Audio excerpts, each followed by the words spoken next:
But yeah, and I can follow up with you as needed.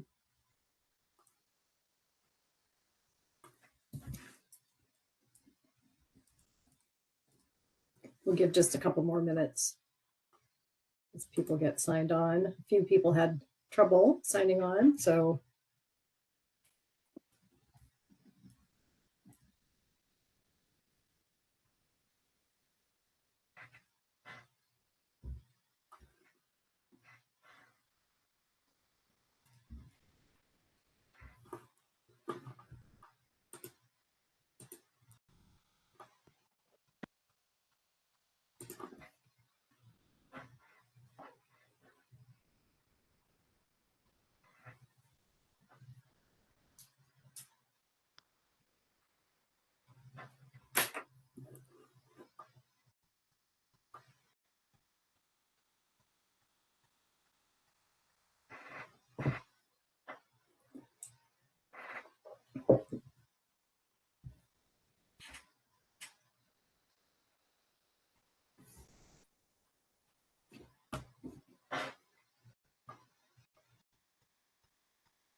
Okay, well, let's go ahead and get started. I'd like to call the August 11th meeting of the Oregon Global Warming Commission to order.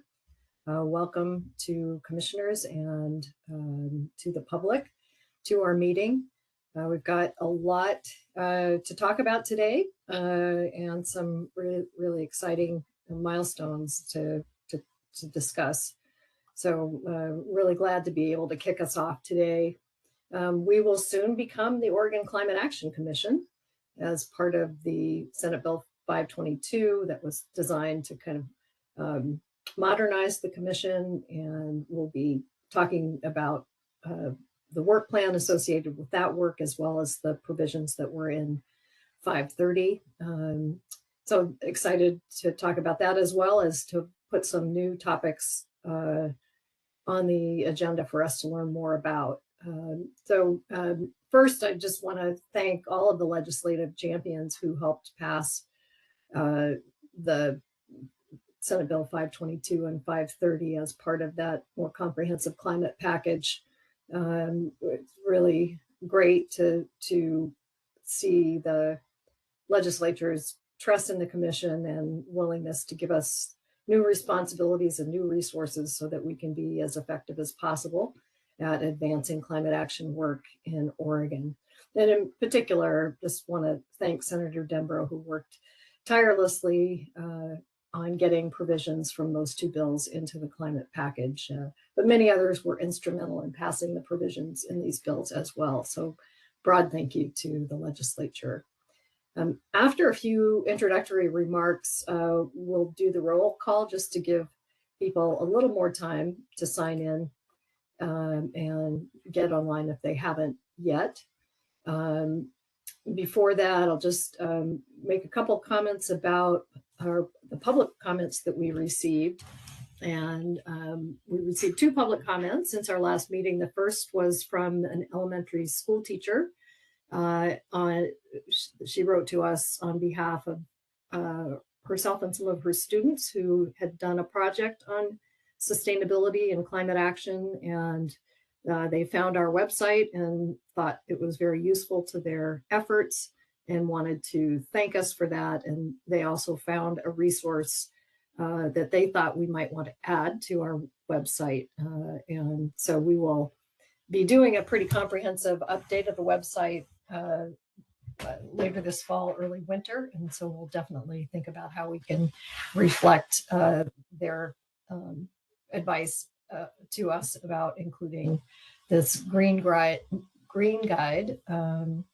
or guide to going green at home resource on our website. And just thanks again to Ms. Platt and her students, Jessica, Jocelyn, Adam, and Madeline, for sending a note of thanks to us. It was really nice to receive that. The second comment was a request to add the commission to an organizational sign-on letter that was calling for an end to trade attacks on climate action. I believe that trade issues are outside the purview of our commission, but just wanted to acknowledge the request and appreciate that outreach. We will have time for public comment during today's meeting. That's estimated to start at around 11:35. And people can sign up to testify.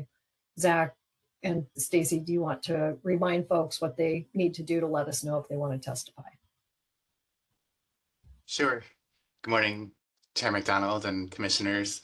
For folks who are on the line who want to be able to provide some public comment, there is a button at the bottom. You'll see like a smiley face emoji of sorts.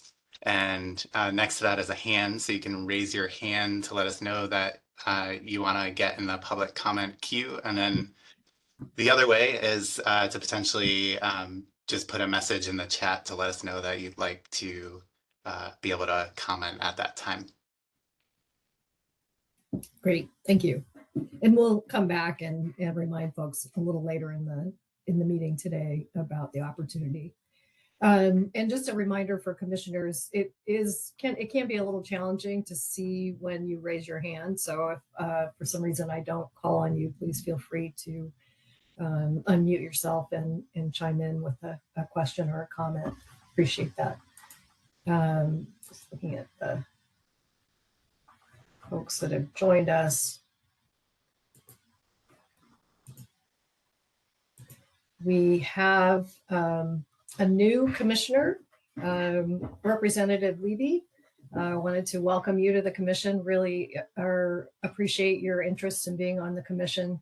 I know you are in transit and may not be able to respond right now or later in the meeting, but just wanted to give you an opportunity to say something if you'd like. And again, welcome. Oh, thank you very much. I appreciate it. And you probably won't be able to hear me much of this meeting, so I'll keep myself on mute. Thank you for joining us. Look forward to working with you. Me too. And then also wanted to acknowledge and introduce Abby Reeser, who's our new Linda. She's going to be providing administrative support to the commission. And I just wanted to welcome her. She's jumped right in and is helping the voting members of the commission fill out some paperwork with excellent door-to-door service. So we really appreciate having you on board, Abby, and look forward to working with you. Do you want to say a quick hi? Yeah, hi everyone. Very excited to be here and get working with you guys. Welcome. So now I will go ahead and do a roll call. And starting with the voting members, I have Commissioner Ford. Here. Commissioner Reitman. Here. Commissioner Jackson. Commissioner Jackson. I think you're on mute if you're trying to say something. Yes. Welcome. Thank you. And, Try to unmute. Thank you. Commissioner Apter. Here. Excellent. Did I miss anyone who's a voting member? I don't think so. We have a number of non-voting members. Senator Dembro. Here. Commissioner Decker. I am here. Director Bateman. Good morning, I'm here.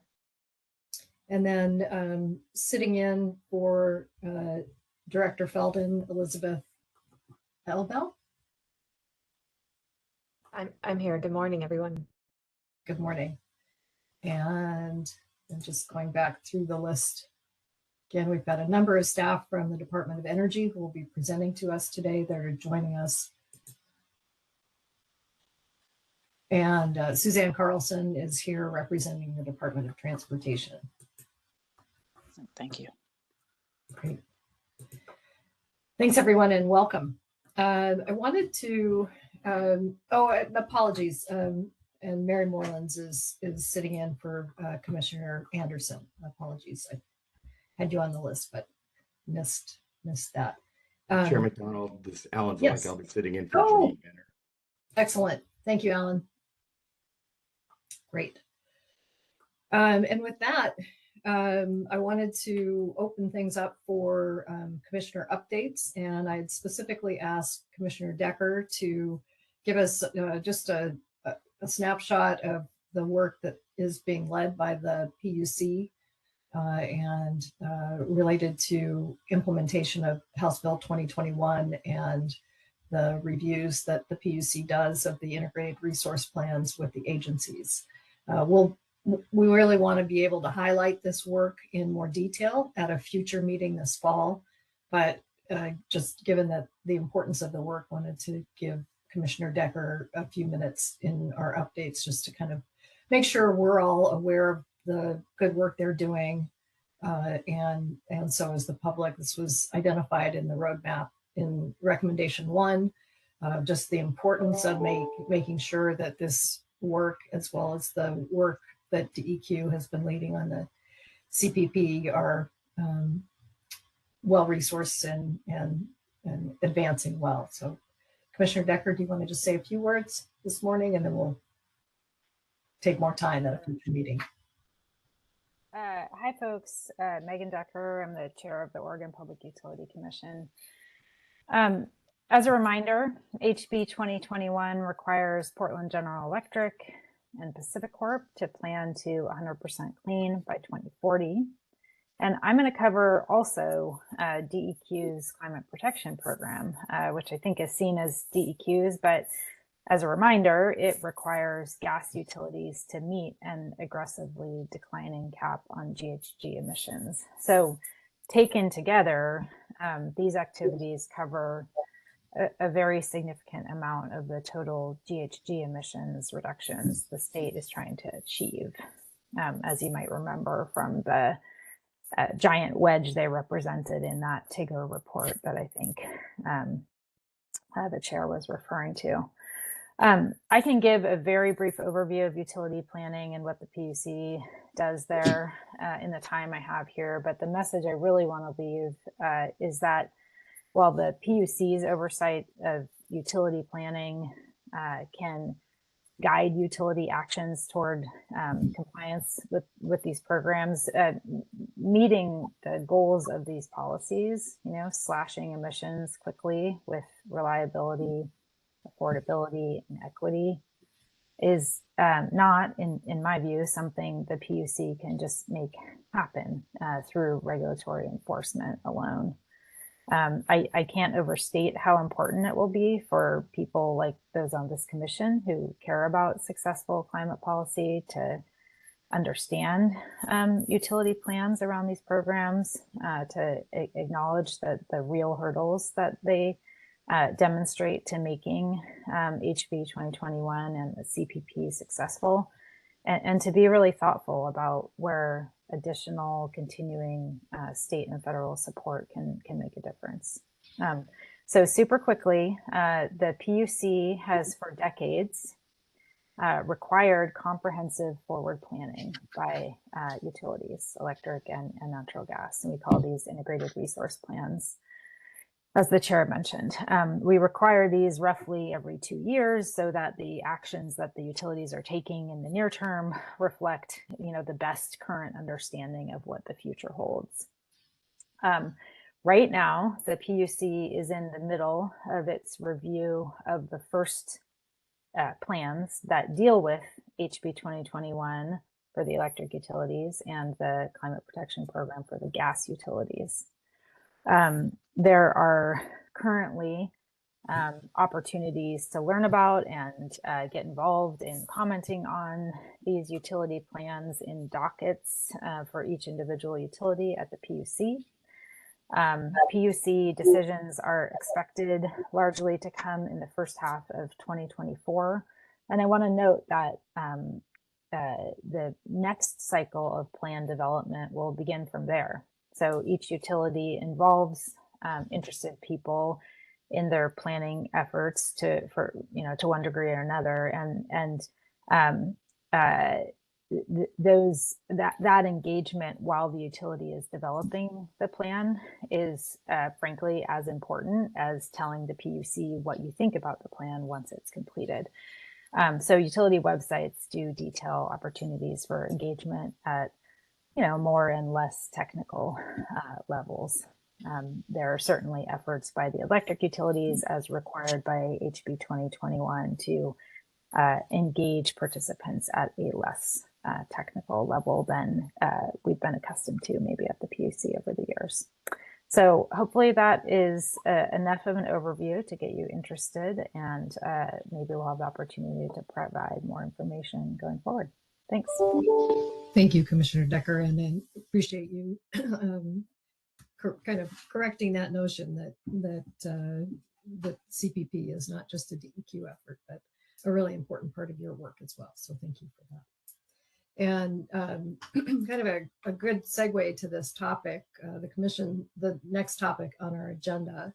Maybe before we go there, Zach, you can just put the agenda up quickly. We can do a quick review. So our next topic is renewable energy siting assessment. Then we're going to hear about work that the Department of Energy has been tasked with doing in terms of developing a forward-looking energy strategy. We'll have a break and then kind of take stock of the legislative session and how things played out in that session. And we're going to dig in on a draft work plan that we've put together with all the new requirements that the legislature has tasked the commission with leading, as well as some of our ongoing responsibilities and kind of taking stock of that. We'll take public comments and then just close with some next steps.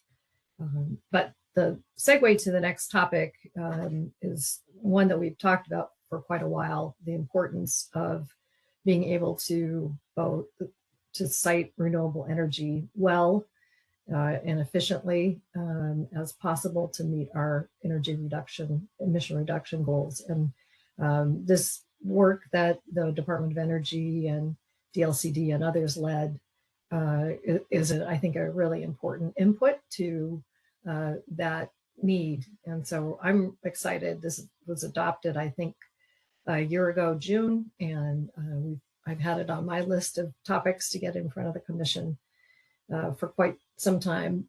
So really excited to hear more about the work that the Department of Energy led to help us think about how to be smart about renewable energy build out in the state. So with that, I'll turn things over to you, Ruchi.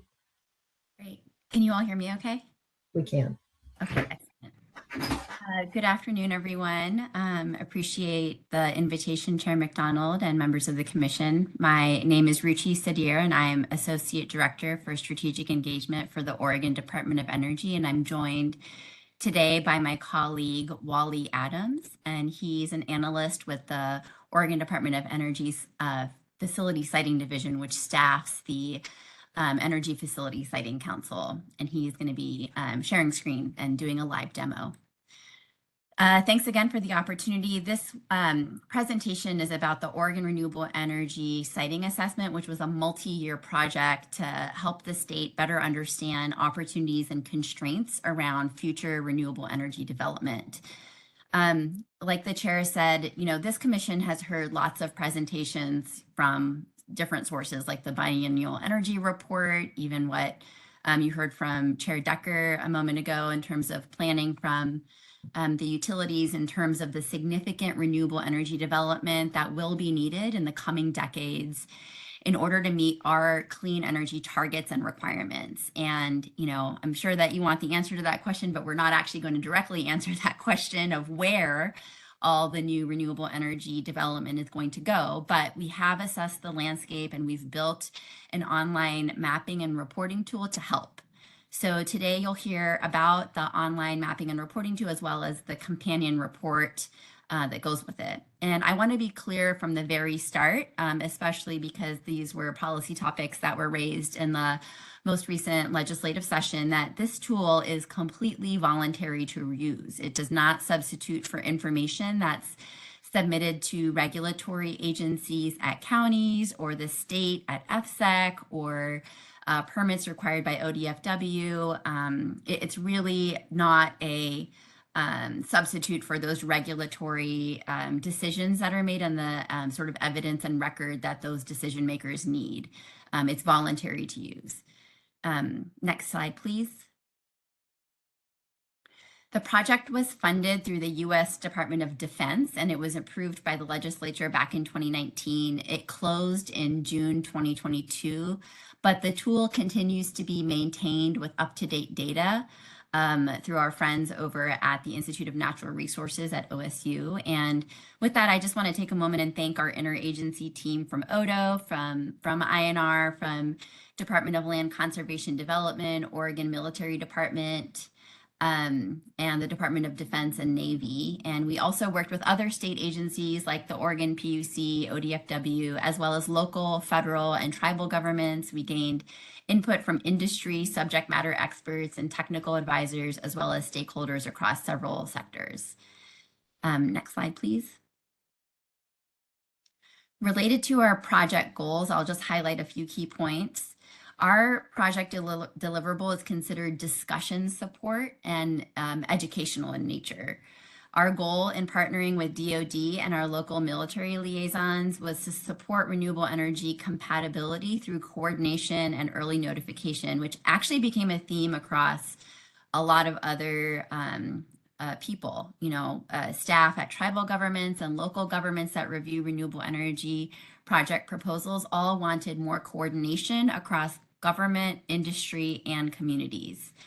And finally, the other goal here I wanted to lift out is that our project was heavily driven by stakeholder feedback in order to create this sort of collection of trusted, accurate information around renewable energy in Oregon, which can become divisive. We knew that this was a tool that was completely voluntary to use, and so we wanted its design and what was in it to be driven by what people need and want to think about these issues. Next slide, please. So in this slide, we've included the process for reference, but I'm not going to walk through it in detail. Our core research was conducted through 3 consultant-led assessments and an agency-led siting procedures review. And together, the project involved more than 800 stakeholder touchpoints through one-on-one conversations, surveys, sector meetings, and regional webinars. And our friends over at INR tell us that's actually one of the highest number of stakeholder touch points they've ever had in developing a tool. Next slide, please. So a key deliverable for our grant, our federal grant from DoD, was a project report, which is complementary to the online tool. And the key takeaway from the report is that our project confirmed that there is enough renewable energy potential in the state to meet Oregon's energy and climate goals, while acknowledging that there are trade-offs related to impacts and benefits with that development that would need to be evaluated through sustainable and responsible processes.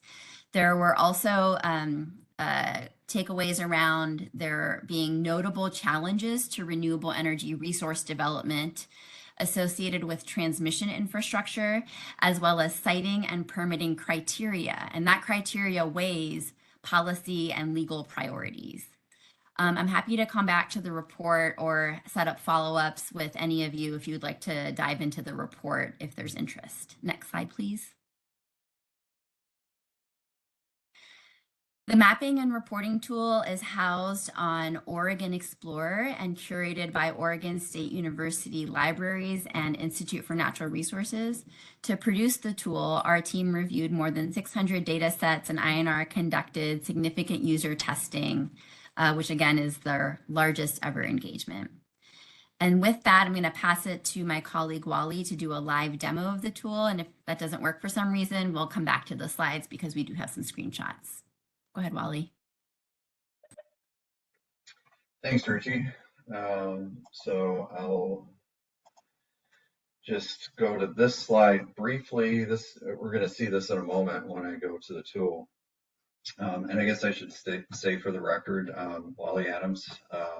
I work for the Oregon Department of Energy and the Facility Siting Division, and I was part of the project team for ARESA, and had the pleasure of working on the project and helping with the tool development. So without further ado, I'm going to switch over now to the browser, and I'm just going to start here. And this is actually Oto's web page, but if you're looking for the tool, actually I tried this morning. If you just punch ERESA into your Google search bar, it'll be the first item that comes up. But here's another way to find it is with our ERESA page that's on Oto's website.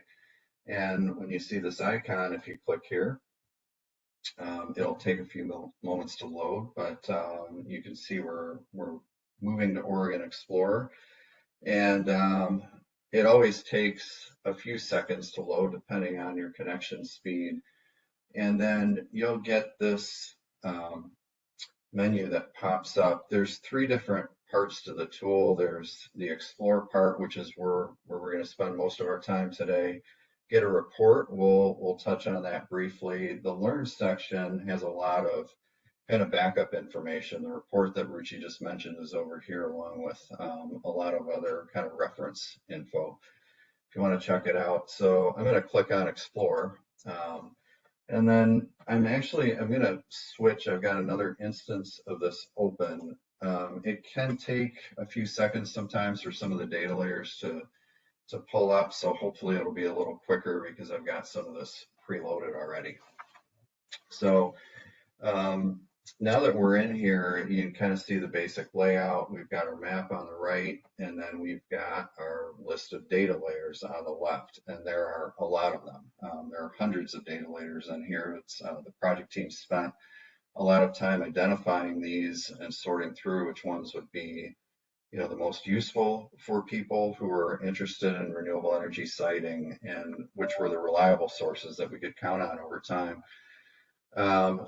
And we'll poke into these a little bit, but just highlighting the major categories. You can see natural resource considerations. There's a lot in here. Community considerations. I'll open that up a little bit later, and a lot of other data sets that are in here.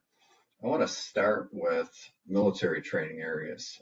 We mentioned that DoD provided the funding for this tool, and when I click here, what you see in this kind of spaghetti that pops up, these are military training routes that are over the state of Oregon. Most of us probably don't realize that they're there, but they are, and the different colors tell us how low planes are allowed to fly, basically, over the state. When I click on one of these layers, so I just clicked on this yellow one, you get other information that pops up. And this is in general how the tool works. So you can see here it identifies this particular corridor, and it says floor elevation 100 feet. That's basically how close to the ground they're allowed to fly. And it gives you a little idea also why the military was interested then in funding this. So in certain areas, they're allowed to fly pretty low to the ground. Renewable energy structures like wind turbines can definitely extend into that airspace. And so, the military is interested in, trying to find ways to reduce potential conflicts that would exist between their uses and renewable energy uses. And that's what's behind their willingness to fund the tool. So let's click off of that one. And the main thing I want to do here with the demo today is I want to take a look at a project and kind of look at one of the use cases for how people might actually use this tool. There's different use cases. A developer might use it. Someone in a county might use it. Public people, members of the public obviously could use it. I'm going to look at it from the standpoint of somebody in my department who's reviewing an application that would come to FSEC. So as I scroll down here in the energy layer, you can see there's a layer for the Oregon Energy Facility Siting Council, or FSEC facilities. So when I click on that, those pop up. And I'm going to zoom in here a little bit so we can take a closer look at some of these. And as we go into the gorge area, you can see we get some colorful areas popping up. And these are all projects that are either under consideration or have been approved by FSEC. So if I click on one of these, you can see the border highlights, and we get more information about that project. This is the Oregon Trail Solar Project. It's an approved project from FSEC. And you can do that with any of these. The one that I want to focus on is actually a little outside of the gorge area. It's more in central Oregon. So I'm going to zoom back out. And we are going to zoom into the Madras area to look at the solar project that was reviewed by FSEC fairly recently. This is the Madras Solar Project, and you can see as I zoom in here now, this project boundary is showing up. And I can change the transparency for this layer by clicking the slider that you can see. So I'm going to change that a little bit so we can see some of the things that are behind it. So, you know, as we look at this, and we want to, if a project like this comes before FSEC, the ODO staff will evaluate impacts to things like natural resources, including agriculture. So if I look at natural resources, and then I go to the farmland area, and I'm going to start just with this one, high value farm soils. So a question that could come up, are there high value farm soils in the area of this project where a developer wants to put a solar project? So when I click on that layer, you can see that sure enough, we have high value farm soils that are in this area. So we've established that. Now another question might be, well, what's the soil class associated with those? So we can click on that layer, and now we can see things get more colorful. And you can see for this blue shaded area, it says it's prime farmland if irrigated. Now, if we wanted to just verify that, if I click on that point on the map, I get this pop-up, and part of this says find data on the map. So when I click there, on the left it says 2 results found. One of those is farmland soil class. And again, it says here, and just to validate, it says prime farmland if irrigated.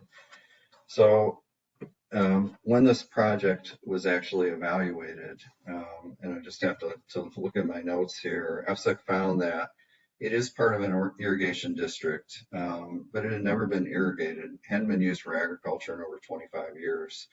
So the council did approve the Goal 3 exception that the developer had requested for this project and issued a site certificate, and the project is now in pre-construction.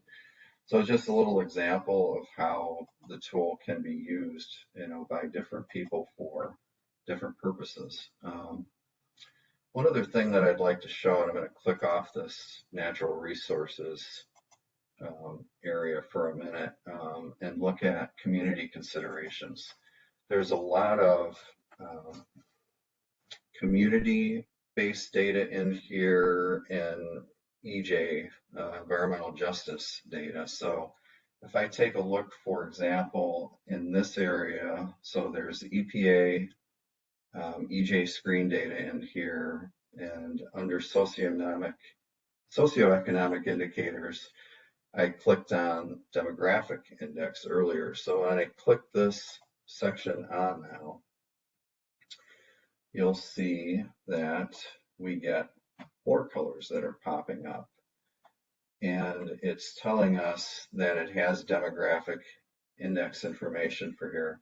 So again, if I click on the map, in this case right click, and again say find data, the demographic index data pops up for me. We can see, you know, people of color, low income, unemployment rate, and all this other information that immediately pops up based on that point I clicked on, and the area that it applies to is highlighted here on the map. So you can get lost in here and spend a lot of time clicking through data to your heart's content. I promise we're going to stop with that now and move over to the report section, but I think you get the idea that there's just a wealth of information here that can be used for a lot of purposes and can be very valuable for renewable energy siting. So at this point, I want to look at one of the other features of the tool, which is to get a report. So this is more from the standpoint if you're a developer and you're looking for a project site, let's say you're prospecting, you might want to report on a particular site that you're interested in. I'm going to zoom out a little bit for this one. Not that it matters too much. I should have clicked that EJ screen off before I did it, but let's see if I can still get somewhere where I want here.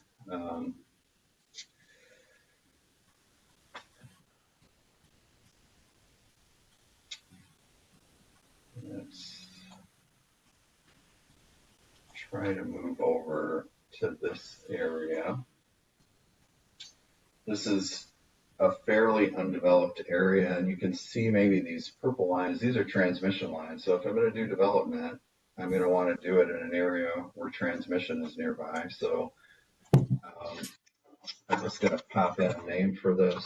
We're just going to call it the Sunshine Solar Project. It's solar. What's the maximum height of a structure? Maybe 25 feet. Let's say it's 200 megawatt capacity. Then I go to the next screen and it says, okay, do you want to draw a shape? Go ahead and draw a shape on the map to get your information for. So I'm going to do that. And I'm just going to make a little polygon here. Then it asks me, do you want to apply a buffer to this area? Yeah, probably. We want to look at more than just the project area itself. So when I do that, it puts a little buffer around there for me. And then I go to the next screen. What sections do you want to include in the report? Do you want to include everything or only intersected or relevant results? Well, that sounds right to me. And then I click next. So it can take a few minutes for this to run rather than waiting for that to finish. I'm going to turn it back to Ruchi. We've got screenshots of a report that she can run you through and make some closing comments to finish up. So Ruchi, I'll turn it back to you. Great. I'm going to have you just jump to slide 21. And we can always go back to the live demo if people have questions or want to see their favorite, resource layer. Okay, here we go. Thanks, Wally. So as you mentioned, all of the data layers that intersect with the project are provided in a report in the tool, as well as a single PDF that the user can download, save, and share with anyone interested in the project. The report provides site-level maps, links to download data and review metadata, along with contact information for potential siting and permitting decisions. And this is a screenshot of that PDF that you would be able to just email your friends, your family, or people you just want to talk to about a project. Through this project, as we mentioned, we talked to so many representatives, local governments, tribal governments, and stakeholders across sectors. And they helped us figure out, this is the level of reporting that could support data-driven and productive discussions around renewable energy. And that aligns with our goals and the need for a centralized, transparent set of information about potential projects earlier in the process. Next slide, please.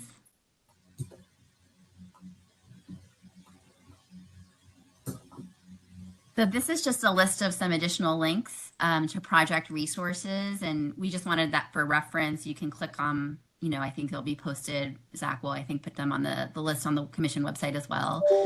And next slide for some just few closing thoughts here. This was a quick tour, and we invite you and others to visit our online tool and report. And, we have we're really proud of the engagement that we've done, but we know there's a lot more people and organizations that could benefit from this tool, and we'd love to continue to develop new use cases and receive more feedback. We have an online comment portal so that we can consider future functionality as well. Hopefully this was kind of a view of how I think, you can use the tool, but we're happy to sit down with people and sort of train them into how to use it. I also just wanted to acknowledge that there were a lot of siting related discussions during the 2023 legislative session, which I think you're going to hear more about in your later agenda item. And, it'll likely be the topic of future legislative sessions, since a couple of the bills around siting didn't pass. HB 2989 and HB 3180 didn't pass, and involved a lot of discussions. So that might, come up in the future. I did want to briefly just mention 2 points from session that might lead to some updates of this tool. The first is HB 3179, and that marks a major change in the regulatory jurisdiction of most large solar projects, away from the process and standards of Energy Facility Siting Council, and instead using a county by county approach. And this was kind of like a similar bill in the 2019 legislative session, which was HB 2329, which marginally decreased the FSEC jurisdiction and increased county jurisdiction.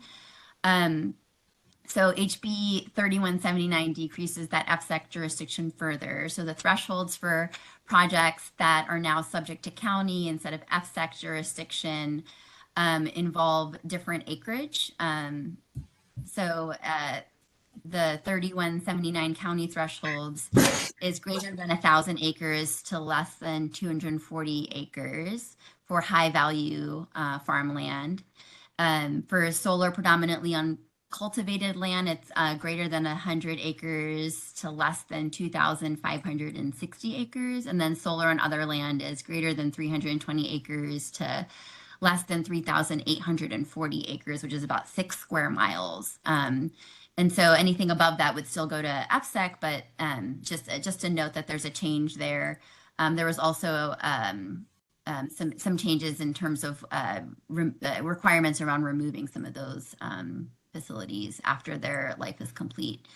And then the last one I wanted to mention is parts of HB 3409, which was inspired by HB 3181, and a really long and robust several-month conversation around energy facility siting. That requires Department of Land Conservation and Development to conduct some rulemaking on solar energy facilities. And one of the directives to the Rulemaking Advisory Committee for that provision of the law is to make recommendations for additional data that could be included in this tool, in the Oregon Renewable Energy Siting Assessment Tool. And we're really excited to see this because our project report specifically details the data and functionality gaps that we heard from stakeholders during focus groups, which we weren't able to incorporate due to the budget and scope that we had from our federal grant. So I just wanted to note those in closing and just say that, if there are additional venues or events where we could provide a demo and share these new resources, we'd love to attend and help people learn how to use this tool. And we appreciate your time today and welcome questions. Thank you, Richie and Wally. Really great to see the good work that was done, that you've done to date, and to hear that there's follow-on work coming. I'd be interested in hearing how counties, planning staff, how they've started to use the tool, and how much outreach you've been able to do then. Thanks for the question. I don't have a detailed set of sort of data on that, but I do know kind of more anecdotally that there have been some good conversations with project developers coming into the siting division and using the tool. The staff kind of helps orient in that way. And they sometimes, the size of projects change too. And then they might go into the county jurisdiction. I know that there's a couple of presentations coming up, one at the Infrastructure Summit that I know Wally is presenting at, I think in a couple weeks, where there are a number of planners that will be in attendance from counties. Great, that's great to hear. Thank you. It's really tough to balance efficiency for development against all the different issues that need to be considered in siting. So great to have tools like this, and hopefully the state be able to maintain kind of a bigger picture so that the counties can see how their resources might fit into that bigger picture in as coherent a way as possible. Any questions for Ruchi or Wally?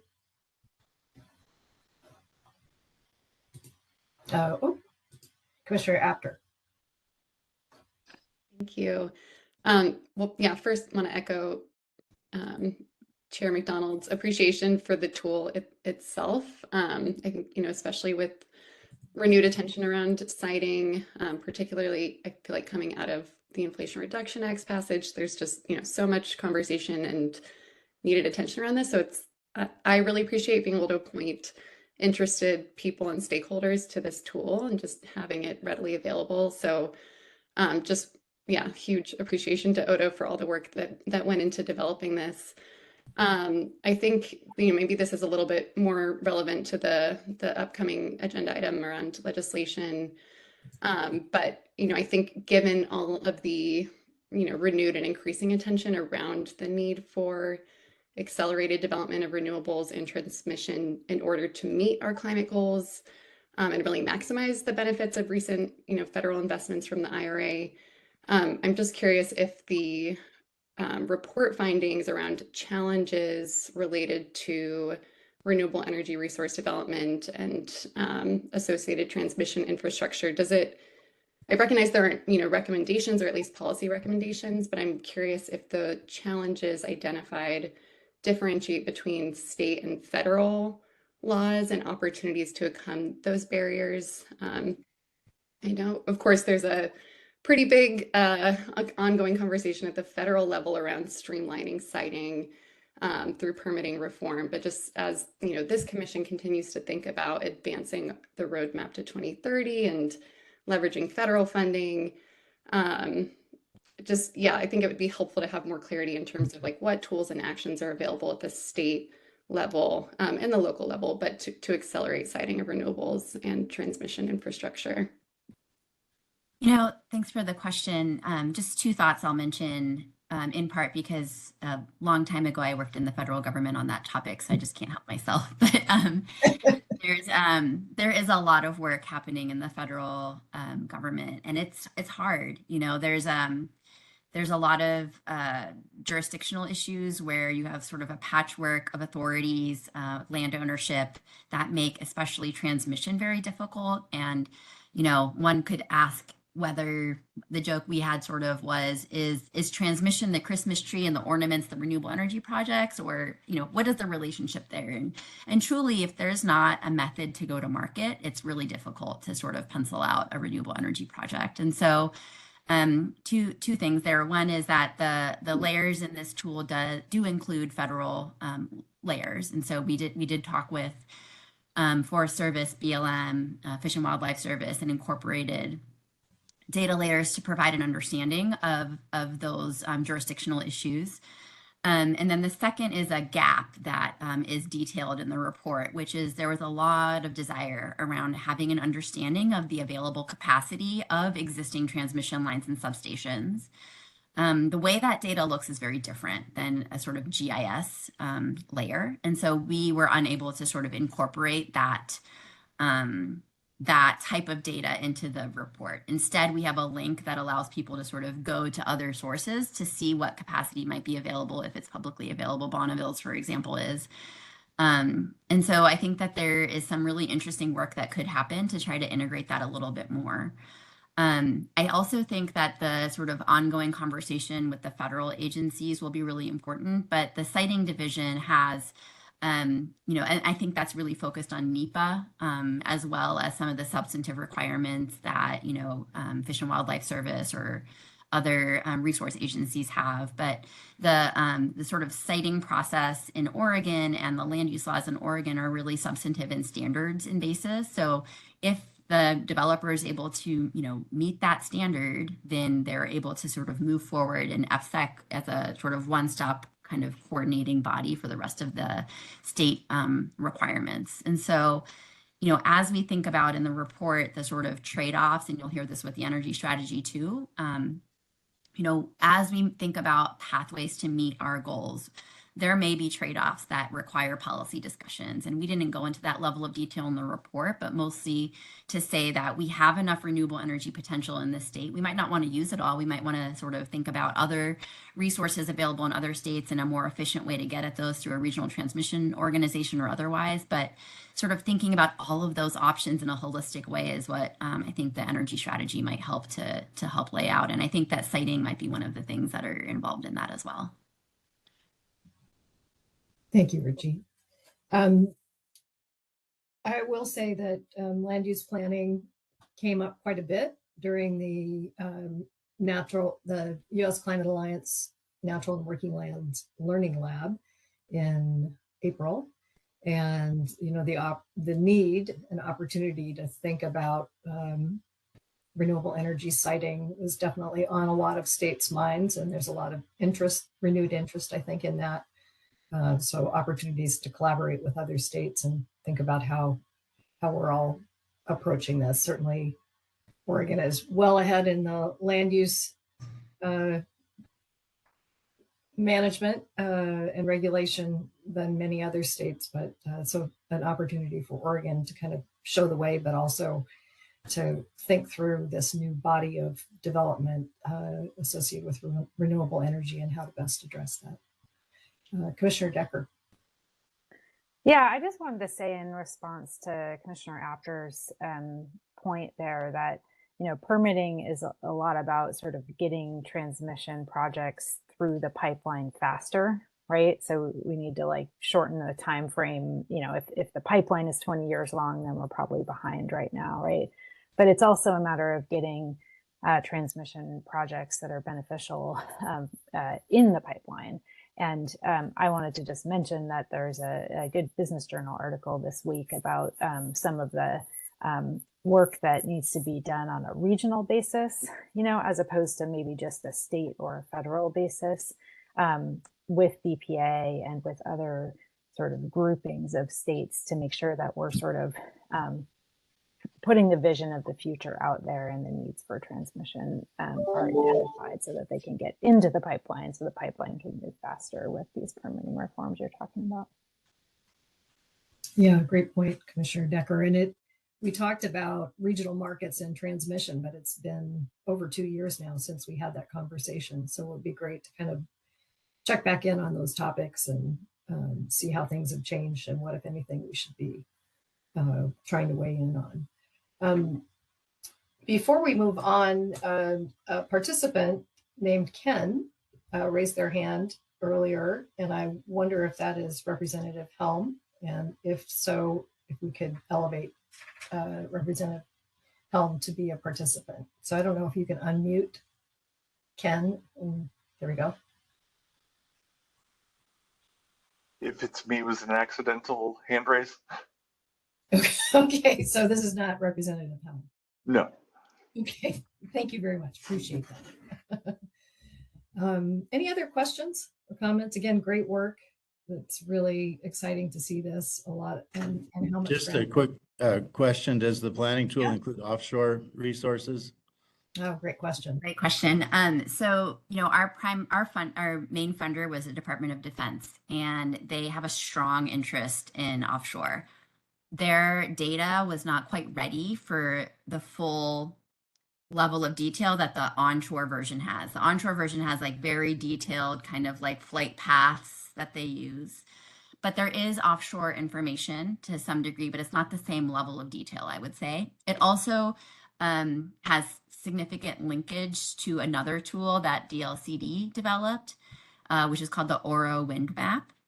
The Oro Wind Map was it's a tool that was developed in partnership with the Bureau of Ocean Energy Management, which is an agency of the Department of Interior, and we tried as much as possible to maintain some connectivity with that separate tool, with a lot of references, and have at least some information about offshore wind, because we've noticed that when sort of questions arise about offshore wind and there may be some strong concerns, there's almost an immediate reaction to say, hey, why don't we just get that capacity with the solar over there?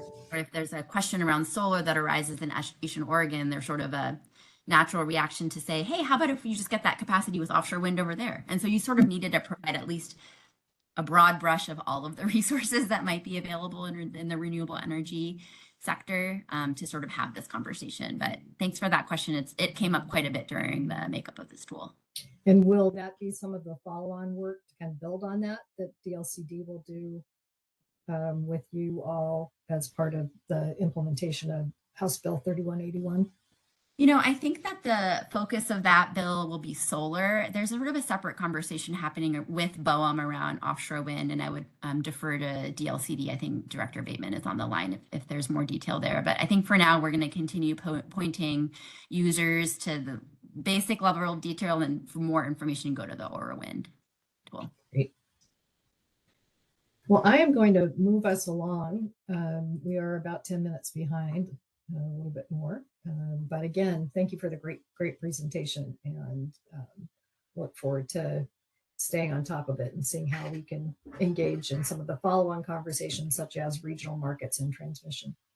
So Thanks for the opportunity. Zach, back to you. Here's the agenda. So next, and very related, we're going to hear from the Department of Energy, from Amy and Edith, on kind of how they're thinking about the development of a state energy strategy. And some of that work was thought through and included in the 2022 Biennial Energy Report. But great to also hear kind of an update on where things stand today.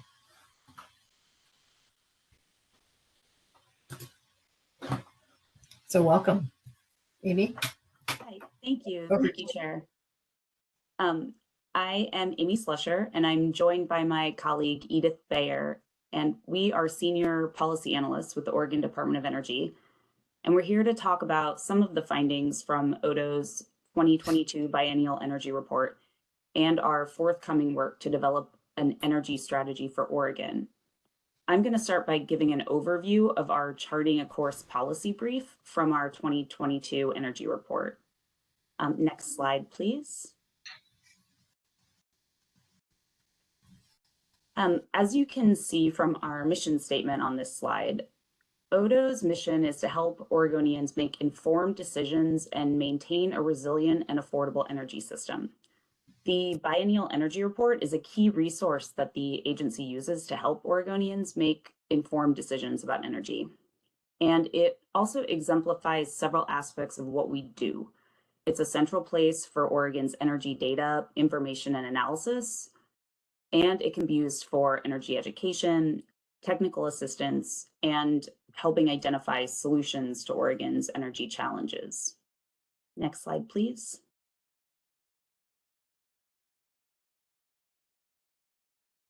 The 2022 Energy Report includes a policy brief titled Charting a Course for Oregon's Energy Future that explores what it will take to deeply decarbonize Oregon's economy and achieve the state's clean energy targets by mid-century. ODO staff reviewed 20 technical studies that indicate it's possible for Oregon to achieve its climate and energy goals through some combination of actions within what are known as the 4 core pillars of deep decarbonization. Increase energy efficiency to reduce energy consumption, electrify as many end uses as possible, transition to a clean and renewable electricity system, and develop low carbon fuels for hard to electrify sectors. Over the next several slides, I'll hit on some of the highlights from our review of these studies, and I'll try to characterize the multiple pathways that are available, along with the associated trade-offs for each pathway to achieve our policy goals. Next slide, please. The studies we reviewed all predicted that demand for electricity will grow significantly in the coming decades. And this increase in demand will be driven primarily by increasing electrification of vehicles and building systems. Depending on the pathway that we follow to reach our clean energy target, Oregon's electricity demand is projected to increase by between 50 to 100% between now and 2050. In Oregon, the first resource we turn to meet new electricity load is energy efficiency. As more and more electric vehicles and building technologies come online, investments in energy efficiency and demand response can help to reduce peak load, provide grid flexibility, and conserve energy across the system. As electricity demands grow across the state and the region, we'll need to increase energy efficiency to offset new load on the grid. We'll also need to decarbonize the electricity flowing through the grid and serving Oregon customers.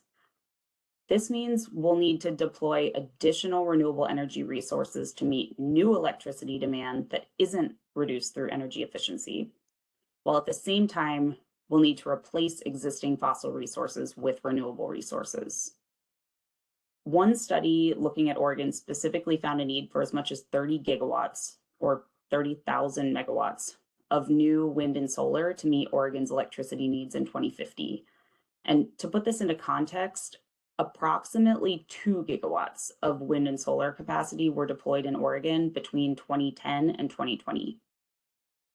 There are multiple pathways that we can take to achieve our clean energy targets, but the scale of clean energy development will be substantial under every scenario.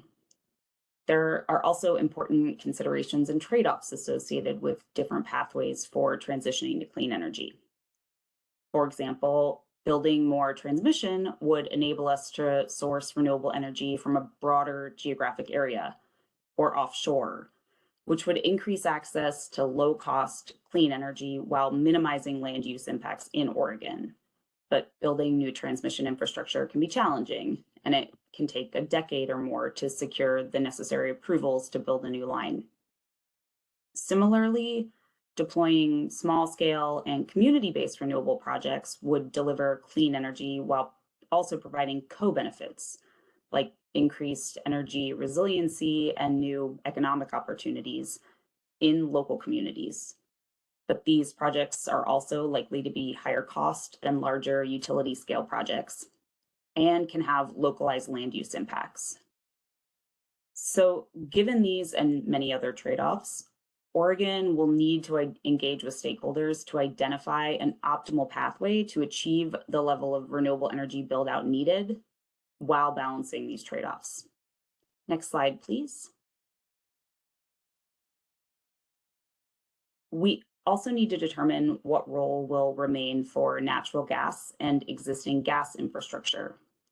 Many studies predict that natural gas use will drop dramatically as we transition away from fossil fuels. This decrease in demand for natural gas will likely be most pronounced in the building sector, with some reductions in demand from the industrial sector as well. As the electric sector becomes increasingly reliant on renewable resources like wind and solar power, many studies estimate that it will still be most cost-effective to maintain some dispatchable gas capacity on the system, especially to meet peak electricity demands. In a deeply decarbonized future, this dispatchable gas capacity would increasingly depend on lower carbon fuels like renewable hydrogen and RNG to replace fossil natural gas. Next slide, please.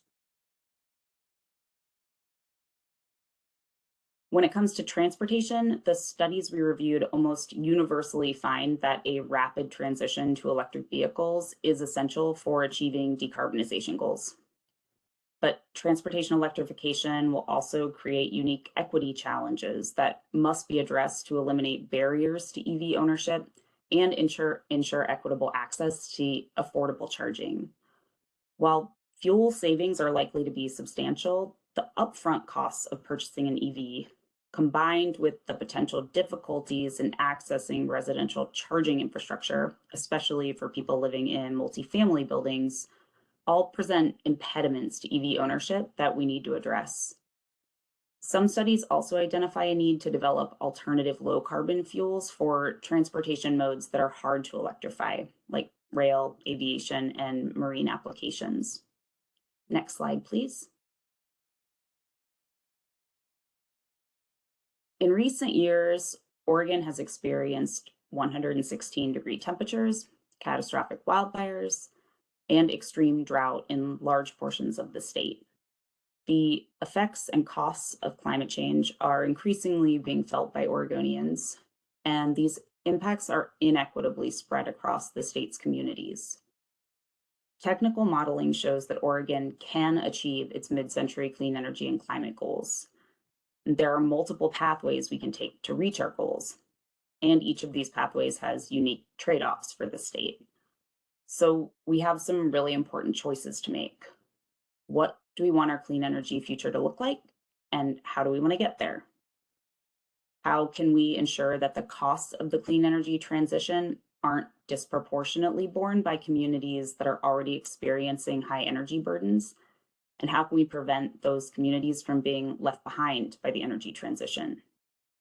How can we work with stakeholders to chart a course for Oregon's energy future that's thoughtful, inclusive, and deliberately considers the trade-offs of the various pathways available to us? The choices we make should be guided by careful consideration and balancing of the costs, benefits, and other trade-offs associated with the pathways available to us. We have an opportunity to develop a common understanding of the necessary scale and speed of the clean energy transition, and to create an intentional strategy for building a clean energy economy that works for all Oregonians. But first, we need to chart a course to get there. Next slide, please.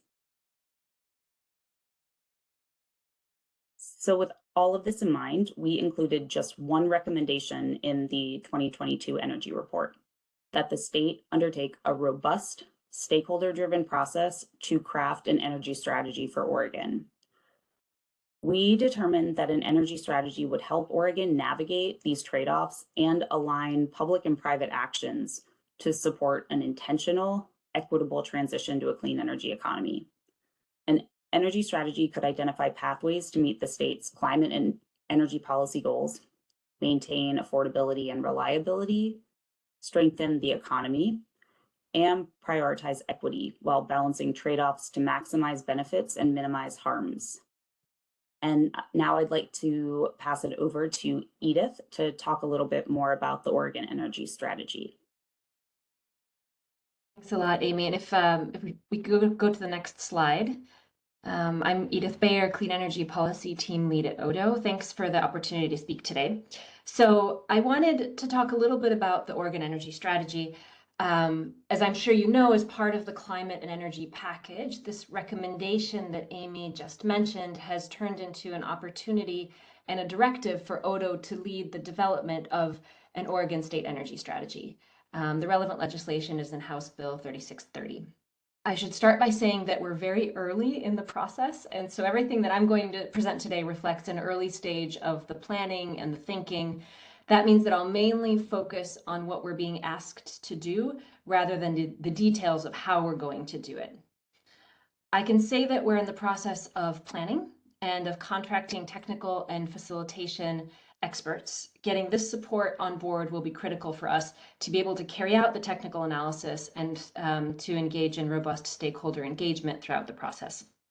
So I'm just going to dive in, and at the end, if anybody has questions, I'll do my best to answer them. I can't promise that I or any of us will have answers, but we'll do our best, and we're also happy to take on questions for consideration as we move forward. And referring now to the slide, House Bill 3630 directs Odo to develop an Oregon energy strategy that identifies pathways to achieve Oregon's clean energy policy objectives. Stakeholder engagement is fundamental to the process. In addition to stakeholder perspectives, the Oregon energy strategy must build on existing resource plans and studies and Oregon's laws and policy goals. The strategy also needs to account for a wide range of factors. Identifying pathways forward requires evidence-based analysis to understand the costs, feasibility, and availability of different energy resources and technologies, as well as demand-side measures that can save on resource costs and bills. You'll hear some commonalities in what I'm presenting with what Amy just presented. The bill lists factors that Oregon must consider when identifying pathways, such as energy demands, resource choices, affordability, environmental justice, and land use considerations. The energy strategy further requires identification of the benefits of different pathways in terms of resilience, new technologies, and community benefits. The energy strategy must reflect the best available information and forecasts. If we could move to the next slide. So by November 1st, 2025, we will submit a written report to the governor and legislature that includes these three main elements that you see here. The first one is a summary of the energy strategy and of pathways to achieve Oregon's policy objectives. This will focus around results of the technical analysis and modeling that will help us understand and consider the different pathways to meet Oregon's goals. Next, there will be a description of stakeholder engagement and how we incorporated stakeholder perspectives into the energy strategy. I think it's important here to be clear that stakeholder engagement lies at the core of the energy strategy and of the whole process. The idea is not to come up with something over there in a closed room, but rather to have a conversation and to help inform that conversation moving forward. Finally, we'll develop recommendations for policy options, and again, stakeholder engagement will be crucial here as well. So if we can move to the next slide. To break down these sections a little bit, I'll start with stakeholder engagement. So the bill directs Odo to engage with state agencies, federally recognized Indian tribes, and stakeholders representing a diverse range of interests, perspectives, expertise, education, socioeconomic backgrounds, and communities from across the state. A statewide energy strategy has to incorporate considerations from both experts and the public alike. So anyone who wants to be able to participate ought to be able to with low barriers for participation. We recognize this doesn't mean that everyone will agree on everything, but it does mean that we're committed to a transparent process with an opportunity for all voices to be heard to ensure that pathways that we develop incorporate priorities and concerns of all Oregonians. We're authorized by the bill, and we will convene an advisory group or groups to inform the development of the strategy, and we're in the process of working out how that might look right now. Next slide, please. So then moving on to the technical analysis or modeling, this part will help us understand what are the costs and benefits of different pathways or choices, and to identify which pathways have the greatest potential to achieve the state's priorities and objectives, not just for energy, but also for people, for jobs, businesses, and for the environment. This includes ensuring that historically underserved populations benefit from the energy transition.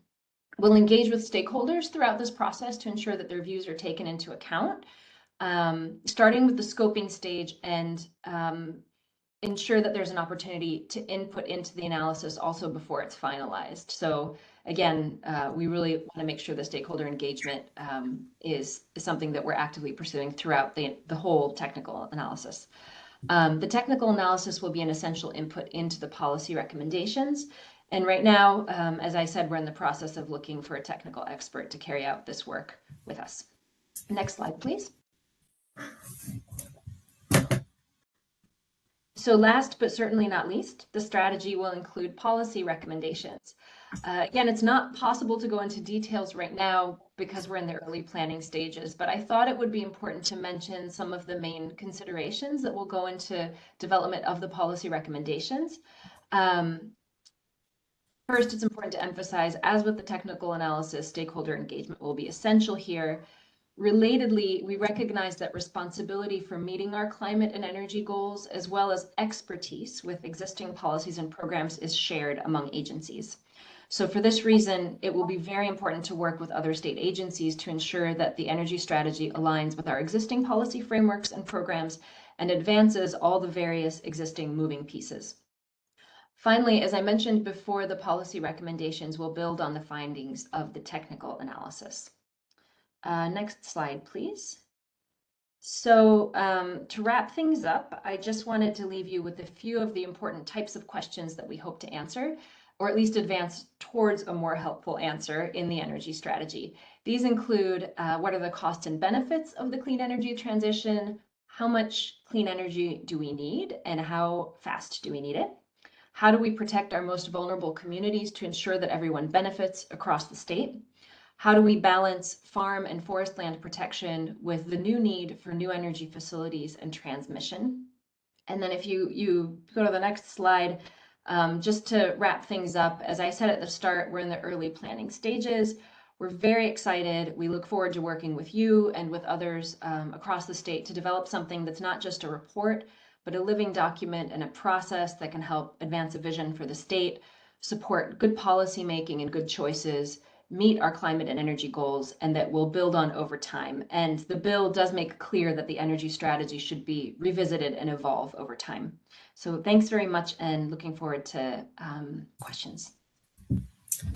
Thank you both for your presentation. It's great to see this work going forward. Am I correct in that Washington has done an energy strategy, and we might reach out to them to see kind of what they learned? I know I feel like we talked with them while they were in process of developing it, but just if you could refresh my memory on our neighbors and who's got an energy strategy that we might look at to see kind of what we're thinking of. Yes, absolutely. So Washington is the one that I would say we've looked at most closely, as you mentioned, and we paid attention during the process of developing that strategy. And we are in touch with them to learn in a bit more detail about how the process developed there, what lessons learned are that we can take so that we can learn from their experience. As Amy mentioned, we looked at 20 plus studies in developing the policy brief that she presented, and some of those were energy strategies, and there are many others around the country. I don't know, Amy, if you want to elaborate on any others, but just to say we are looking at what other states are doing and to get a sense of how these strategies are structured, how they've been rolled out, since we're certainly not the first to undertake this kind of project. Thanks, Edith. I think that it's right, that Edith is right. We are primarily looking at Washington's strategy as a model, just because we think that they did a really good job in putting together their strategy.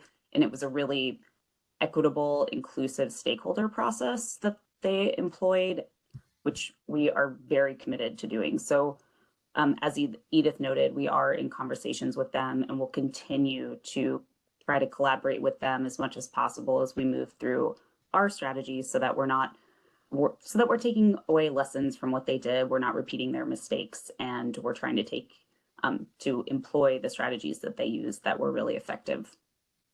Great. Thank you both. Any other questions or comments from commissioners? Commissioner Reitman here. I just like to say that I appreciate what you're doing. It sounds very complex and overwhelming, but I'm glad to know about it, and I'm sure we'll be involved as the process goes along. But thanks for your presentation. Yeah, thank you, Commissioner Reitman. Any other questions or comments? Kathy, there's a question in the chat from Representative Levy. And I saw that, and I would be happy to answer that today, but I could, if we could hold it, having a deeper conversation before our next meeting. I think it is something we're thinking a lot about in our natural and working lands work, and how to best balance resilience of our forests with opportunities for increased sequestration where that's appropriate, but also recognizing there are places where we've got too much fuel on the ground, in particular in the forest. So really important thing for us to be thinking about. Director Bateman. Thank you. I just wanted to chime in with support for this approach. We're very excited about this. We always love a good strategic set of questions. I think these are the right ones. Just wanted to let folks know we're committed to being at the table on this. And then also wanted to take 5 seconds to reach back to our previous item and confirm that yes, our upcoming rulemaking is specifically focused on solar siting, but we're very much in this arena on offshore wind as well. That'll be coming up quite a bit in the months ahead. Thank you. Great. Thank you, Director Bateman. Excellent. And thanks for getting us a little less behind. I would love to have, Zach, if you could just remind folks, if folks do want to sign up for public testimony later in our meeting, if you can try and do that sooner rather than later, that'll just help us know how much time to make sure we're saving for that important part of the meeting. With that, Zach, can you just remind folks again in case they missed it?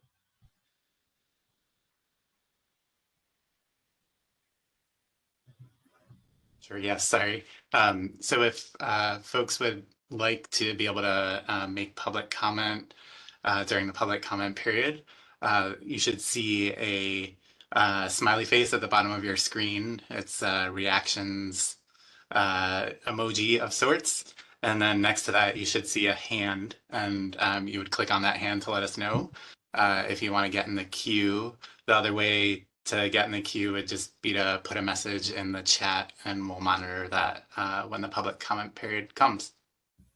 Great, thank you. And if we can come back at 10:30, that would be great. We'll pick back up on the next topic on our agenda.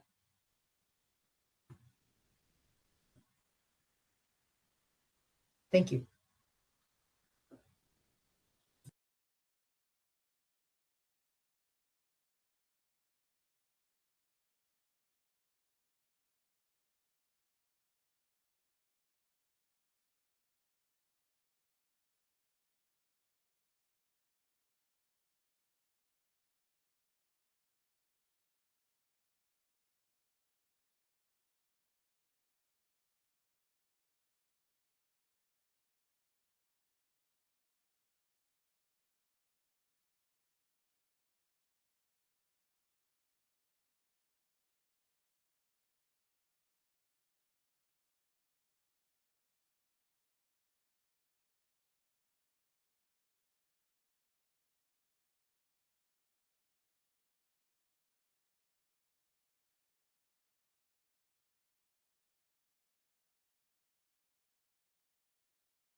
Great. If people can reassemble, and if you turn your camera on briefly so that we know you're back. We'll get started in just a minute.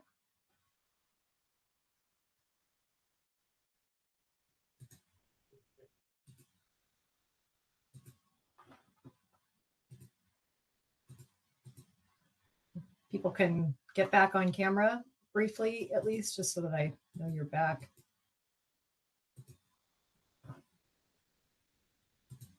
This is Bobby Levy, and I absolutely don't know how to do that on this phone. I hear you. I thank you for using an alternative approach. Okay. Well, thanks again. We now will hear a brief report from Christy on the 2023 legislative session, and just want to thank Wendy Simmons and Zach for the work they did during the session to summarize all the different bills that were being considered. Significant advances were made in climate action. A lot of those were connected with recommendations the Commission made during our discussion of the roadmap and through other processes like the Natural and Working Lands efforts. So really great to see all of that happening during the session. And Chrissy, I think you're going to give us a high-level overview, and then I thought our colleagues from the legislature might want to add in a couple of thoughts as well. Great. Sounds good, Chair McDonald. Thank you. I'm happy to get us started. I do just want to say, and we can go to the next slide. As we get started, I just kind of want to level set what I'm going to focus on. So we at the Department of Energy tend to focus on energy issues. Interestingly, learned that Legislative Council doesn't think that all energy issues are climate. I kind of thought maybe they were, but not all climate issues fall under energy. That's why we have so many new agencies coming on board, and already so many agencies involved with climate work across the state and also with this commission. So I just want to make sure as I get started that you know that my scope is, I would say, far from narrow, but is not going to include everything that everyone on this call might have gotten out of this session on climate. And so I really open the door for when I'm done, and we'll turn things over to see the legislators if they have anything they want to add. But then I welcome anyone else who felt like I missed covering something to feel free to weigh in and let us know what I missed, and kind of going through more of an energy focused overview of session. And then I know that we're trying to keep things short, but you know, if you know I missed something, I think it would be really great for everyone to hear about that.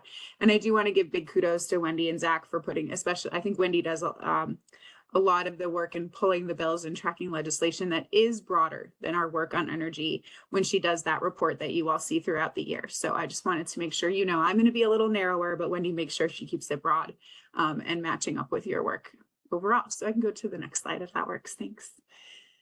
So I usually like to do a little bit of level setting around a legislative session before we get started. But given the time, I'm not going to do my usual sort of deep dive that I like to do. But I do just want to make sure that folks know we had a couple of major themes and issues that I think fed into the overall energy themes and issues. One is that we kind of started session with sort of a general vibe, at least in the state Senate, that partisanship was going to be a big factor in how the session unfolded. And while there were certainly lots of examples of everybody working across the aisle to get things done for the state of Oregon, there also was a walkout that did inform sort of how the session ended up. And then I'll also just flag that there were a lot of new legislators. There were 22 new members, 21 in the House and 1 in the Senate, which I think is just funny how new the House was versus the Senate, which had some new leadership but had a lot of longstanding members there. So those were factors in, I think, how session unfolded, and I'll just sort of flag those as a little bit of context before we dive in on energy. I think the number one factor that made a difference on climate and energy legislation this session was that the state budget was much higher than expected. We went through the beginning part of the legislative session expecting a flat budget or maybe even a slight cuts budget. So there was really a lot of talk about, well, how do we figure out how to do this within available resources? And then all of a sudden it turned into kind of the opposite. There was plenty of money to fund good work on climate and energy. And so that was a big deal, and certainly had a major role in the outcome of session on these topics. The other thing that I want to make sure folks understand is that, and I know a lot of the in the building in the Capitol folks already know this, but essentially 20 pieces of legislation got pulled into 2 bills. And that became a $90 million climate package, along with a little bit of money in the end of session bill. And so these packages are kind of new to me, at least, where all of a sudden we have all these really different disparate concepts in these packages and in one bill or 2 bills. And so our end of session report really reflects that. I have a link in here that you all can find, or you can just Google, probably find our legislative session report. But I kind of had to figure out, how do you make it so someone can click and find the legislative history when the entire legislative history is in a bill that didn't pass, whereas everything about the bill did pass, in this final package or omnibus vehicle. So I just think it's important for folks to understand, if they want to look back, find out more about what happened on a particular piece of legislation, you'll need to find that original bill to find that legislative history. And also not to think, oh my gosh, this passed with almost no testimony, I don't understand, when you look at these huge bills that have tons going on. And then finally, the major topics, at least in my opinion, on energy specifically, but also climate related, energy efficiency, facility siting.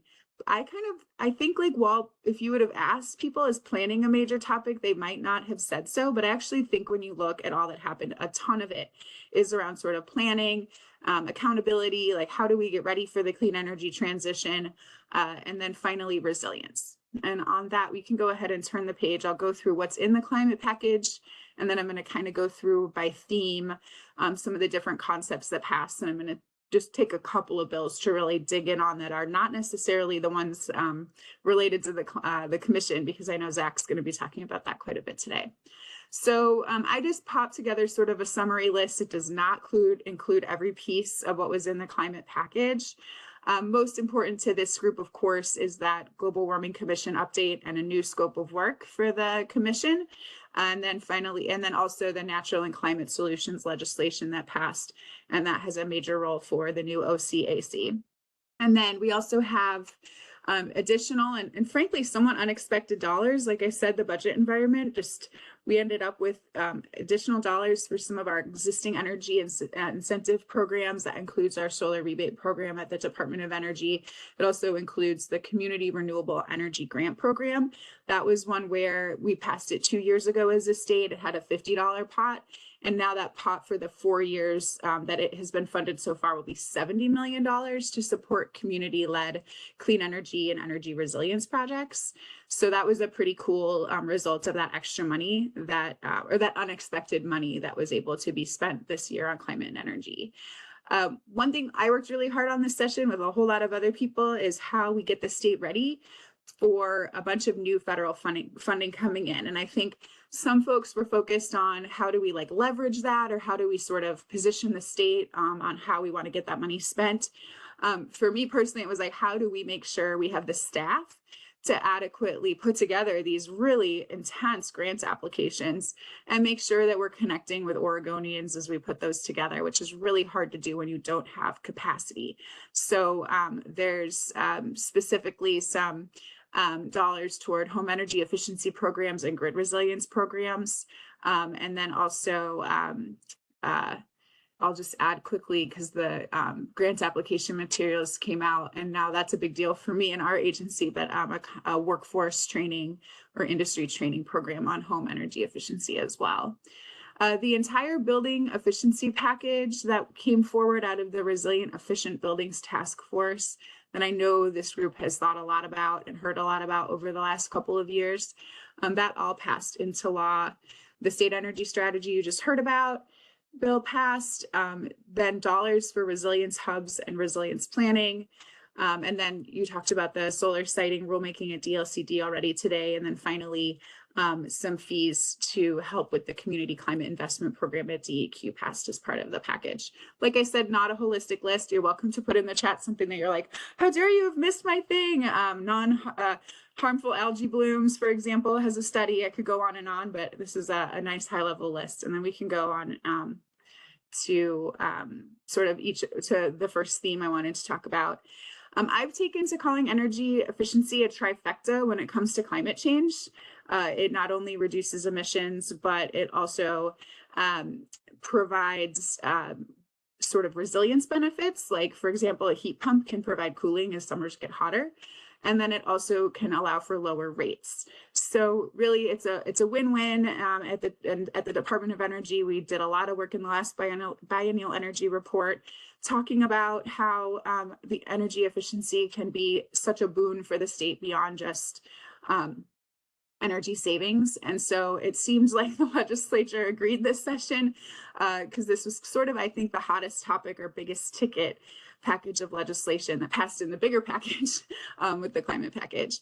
I'm going to talk about the building performance standard in a second, but did just want to flag, and I already mentioned the home energy efficiency piece. This is just helping us get ready for federal programs and implementing those programs so that they can reach the most Oregonians and the people who need those benefits the most.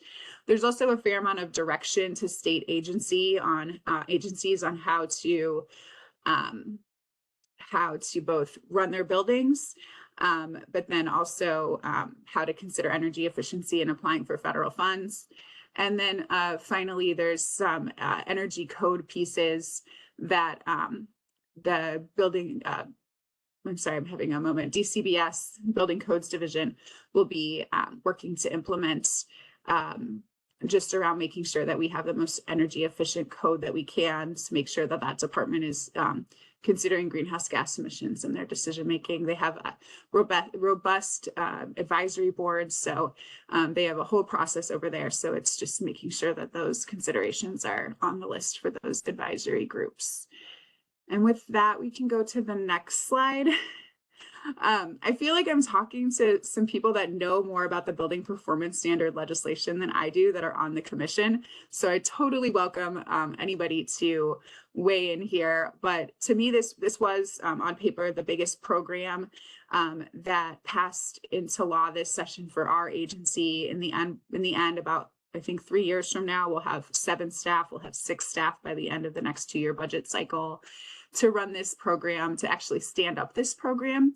The idea with a building performance standard is that it's a way of getting existing buildings, which, as many of you know, were built a long time ago in many cases, might not have either the ventilation or insulation that are needed to both keep people safe and reduce energy usage. So this is actually a way of saying to those existing buildings, so where are you on energy efficiency? And how much improvement do we expect you to get? And then how can we provide some carrots to help you get there sooner?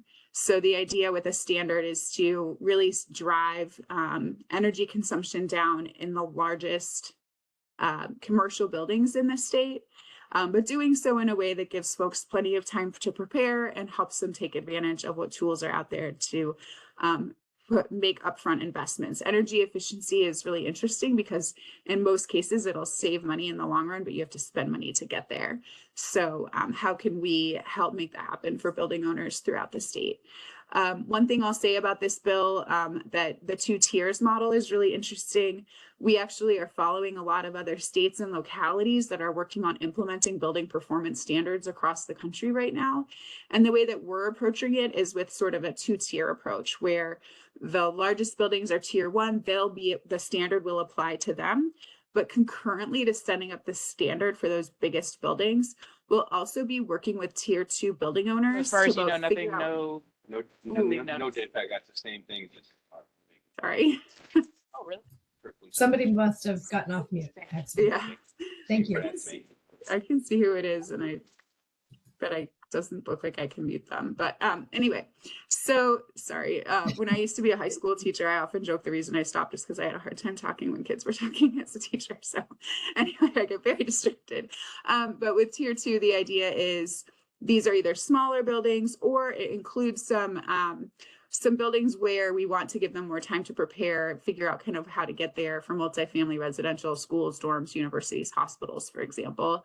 And so the idea is we'll set up over time, potentially a building performance standard for those buildings as well, but that isn't part of this legislation. More of a process to consider that for the future is part of the legislation. And I would totally welcome anyone, particularly Nora, who's on the line, if she feels like there's anything we should add in like a high level overview of building performance standard. I guess one other thing I'll add is you'll see the effective dates for these new standards or the benchmarking coming on in 2028. So this program has a really long runway before the actual results will start to be accrued for the state. Okay, I'll go to the next. But Nora, feel free to jump in if you want. I think that was a great summary, Christy. I think the only thing I would add, as you highlighted at the beginning of your summary of the climate resilience package, is this is one of many bills that, again, we see a lot of opportunity to leverage federal funding for. There are incentives for commercial building owners. So just, highlighting that is a thread that we're excited about through all of these policies, including the BPS. Yeah, there's federal tax credits. There's some competitive grant programs that can help with this. So yeah, that's a great point. Thank you so much. And we can go to the next slide. I mentioned that I didn't think anybody would have said during session that energy planning was a major theme of the session, but I think when you look back on what passed, it is actually a common thread throughout. So there's some new goals, there's some new plans required, or reporting on progress. That all is part of a planning process. So for example, there's a new state goal of installing 500,000 new heat pumps by 2030. That's actually a goal that comes from the roadmap and TIGR process here at the commission, where it was one of the things that would help us meet those 2030 goals, is to have that many new heat pumps in the state. So we'll have a lot of work to do to achieve that goal, and it really gives some direction to the state on where to focus federal dollars. So, and heat pumps are such an example of that trifecta I mentioned before, where you get that benefit of reduced emissions, reduced energy costs, and improved health outcomes for folks who have a cooler place to live in the hotter and hotter summers in Oregon. And then we also have emissions forecasting and natural and working lands planning. And I know that we're going to talk a lot about that here really forever, so I won't dig into those too much. And then we already talked about the state energy strategy, and then we can move on to the next slide. And we can move on to the next slide. Thank you. I honestly thought that you guys were getting a policy brief on the, on that. I read the agenda and then seeing the, oh, this is interesting. This slide is not working. Well, that's sad. I will just talk about resilient communities and we'll be fine. Oh, that works. There it is. I have no idea why it won't show up in there. So this is another one of those areas that's about both addressing greenhouse gas emissions in some cases, but also about preparing for a climate changed future in the state. And resilience is an interesting one. There are folks that are on this line that work for utilities, and when they think of resilience, they think not only of like community resilience, but also energy resilience and related issues to that. And so I just want to make it clear to everyone that I'm talking here about more the community style energy resilience, with one exception that you'll see on this list. So just acknowledging that resilience means different things to different people in different places. But no matter what, it's about us being more prepared in the case of any sort of natural disaster or less than natural disaster. As we know, there's also cybersecurity issues that can affect energy resilience specifically. So resilience hubs, this was a concept that rose from the environmental justice community, was led by that community. And the idea here is a grant program that allows for communities to prepare for and respond to disasters by forming hubs. And the bill is really interesting. It's very loose on what that hub or network could look like, so that communities can decide for themselves. Is it going to be, there could be a community where honestly, it's, like a long time community volunteer who everybody knows and has this like amazing giant garage, and it's centrally located. And she and some friends decide they want to get together and apply for funding so that they can better serve their neighbors. That's the sort of thing that, as far as this bill is work, could happen with the resilience hubs, or it could be something more formal, like the elementary school has a solar and storage array so that people can go there in an emergency and still be able to, connect to oxygen or refrigerate medication. So there's a wide range of what that could mean to a community. And this also includes not just energy, but actually includes everything from mental health to services like state provided services, welfare kind of services. I'm having a hard time coming up with the right word there, but it's very broad what those hubs can be in which community. So it'll be really interesting to see what the actual program looks like in the end. But I think it's really a testament, and I know it was something that was really important to the advocates on the bill to keep it really flexible. So we'll see what happens with that, but it's really exciting. And we are, the Department of Energy will be consulting and establishing that program. And then energy resilience plans. These are grants that our state agency will be administering to each county to create their own energy resilience plan. So again, you'll see that example between the like resilience in a disaster, energy resilience here again. More incentive dollars. I already mentioned the Community Renewable Energy Grant Program to you all. And then finally, there's a federal program around grid resilience, and that's specifically getting back to that energy resilience idea and the sort of utility side of that conversation. And both a 15% state match for the next couple years was provided, as well as the staffing that we need to run that particular program. Those dollars came to the state in July. So we are, which is really exciting. These are, it's one of our first kind of major, actually getting the money after doing a lot of the work. So we're working to get that program up and running and grants out to utilities to do grid resilience work as we speak. And then we can go to the next slide. And this is sort of my final meaningful slide here, but I always think it's really important to pay attention to what didn't pass. And we had lots of conversation about these topics without major legislation passing. I put renewable hydrogen on this list. There was a bill that passed defining renewable hydrogen and giving us some work to do related to applying for federal dollars on that topic. But that's an example of one where like there were other bills out there that didn't pass, and it just seems to be like a really big topic. Legislators are really interested in that, and offshore wind as two examples of new clean energy technology that folks are trying to get off the ground in Oregon. There's also energy facility siting. We do have the rulemaking. We do have our state energy strategy that will certainly talk about facility siting, but it's really obvious given the conversation here today and some of the questions that came up that there's still a lot of work to be done there.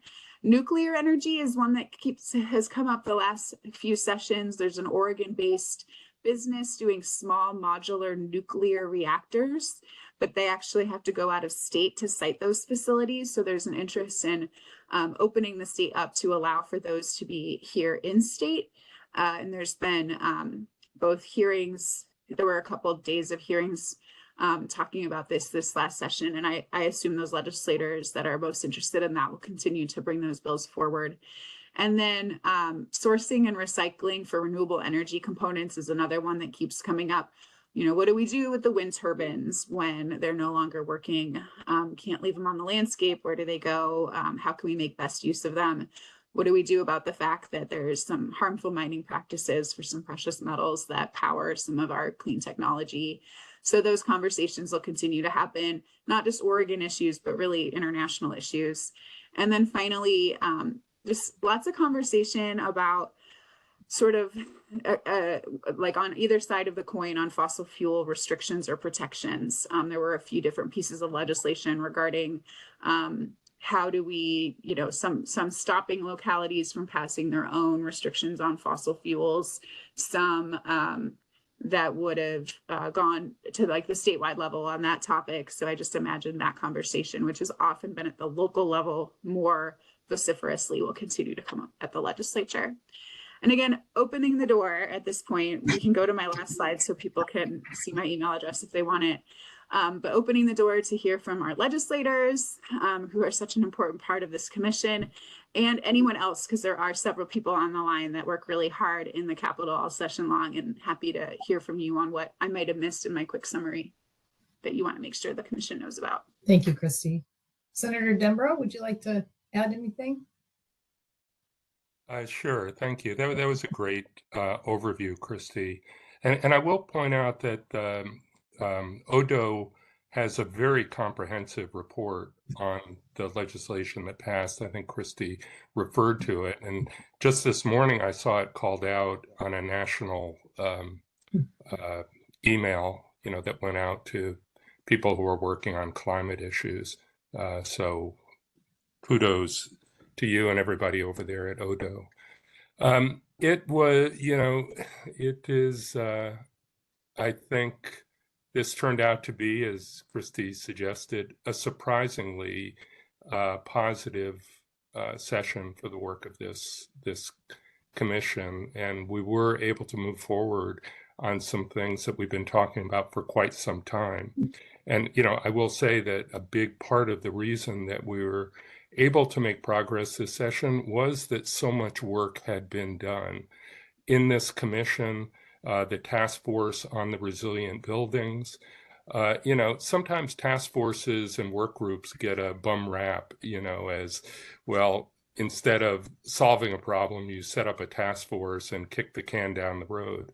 But, I have seen time and again, task forces, when they're well run and when they're dealing with an important issue, they really do help us to get to a settlement. And I think that did happen this year. This was, I don't need to tell the people on this call, a very strange session. And, just a little over 6 weeks ago, we were looking at a situation in which nothing meaningful would have been settled this session. But instead, there turned out to be some very silver linings, a lot of silver linings, where we were able to get things done.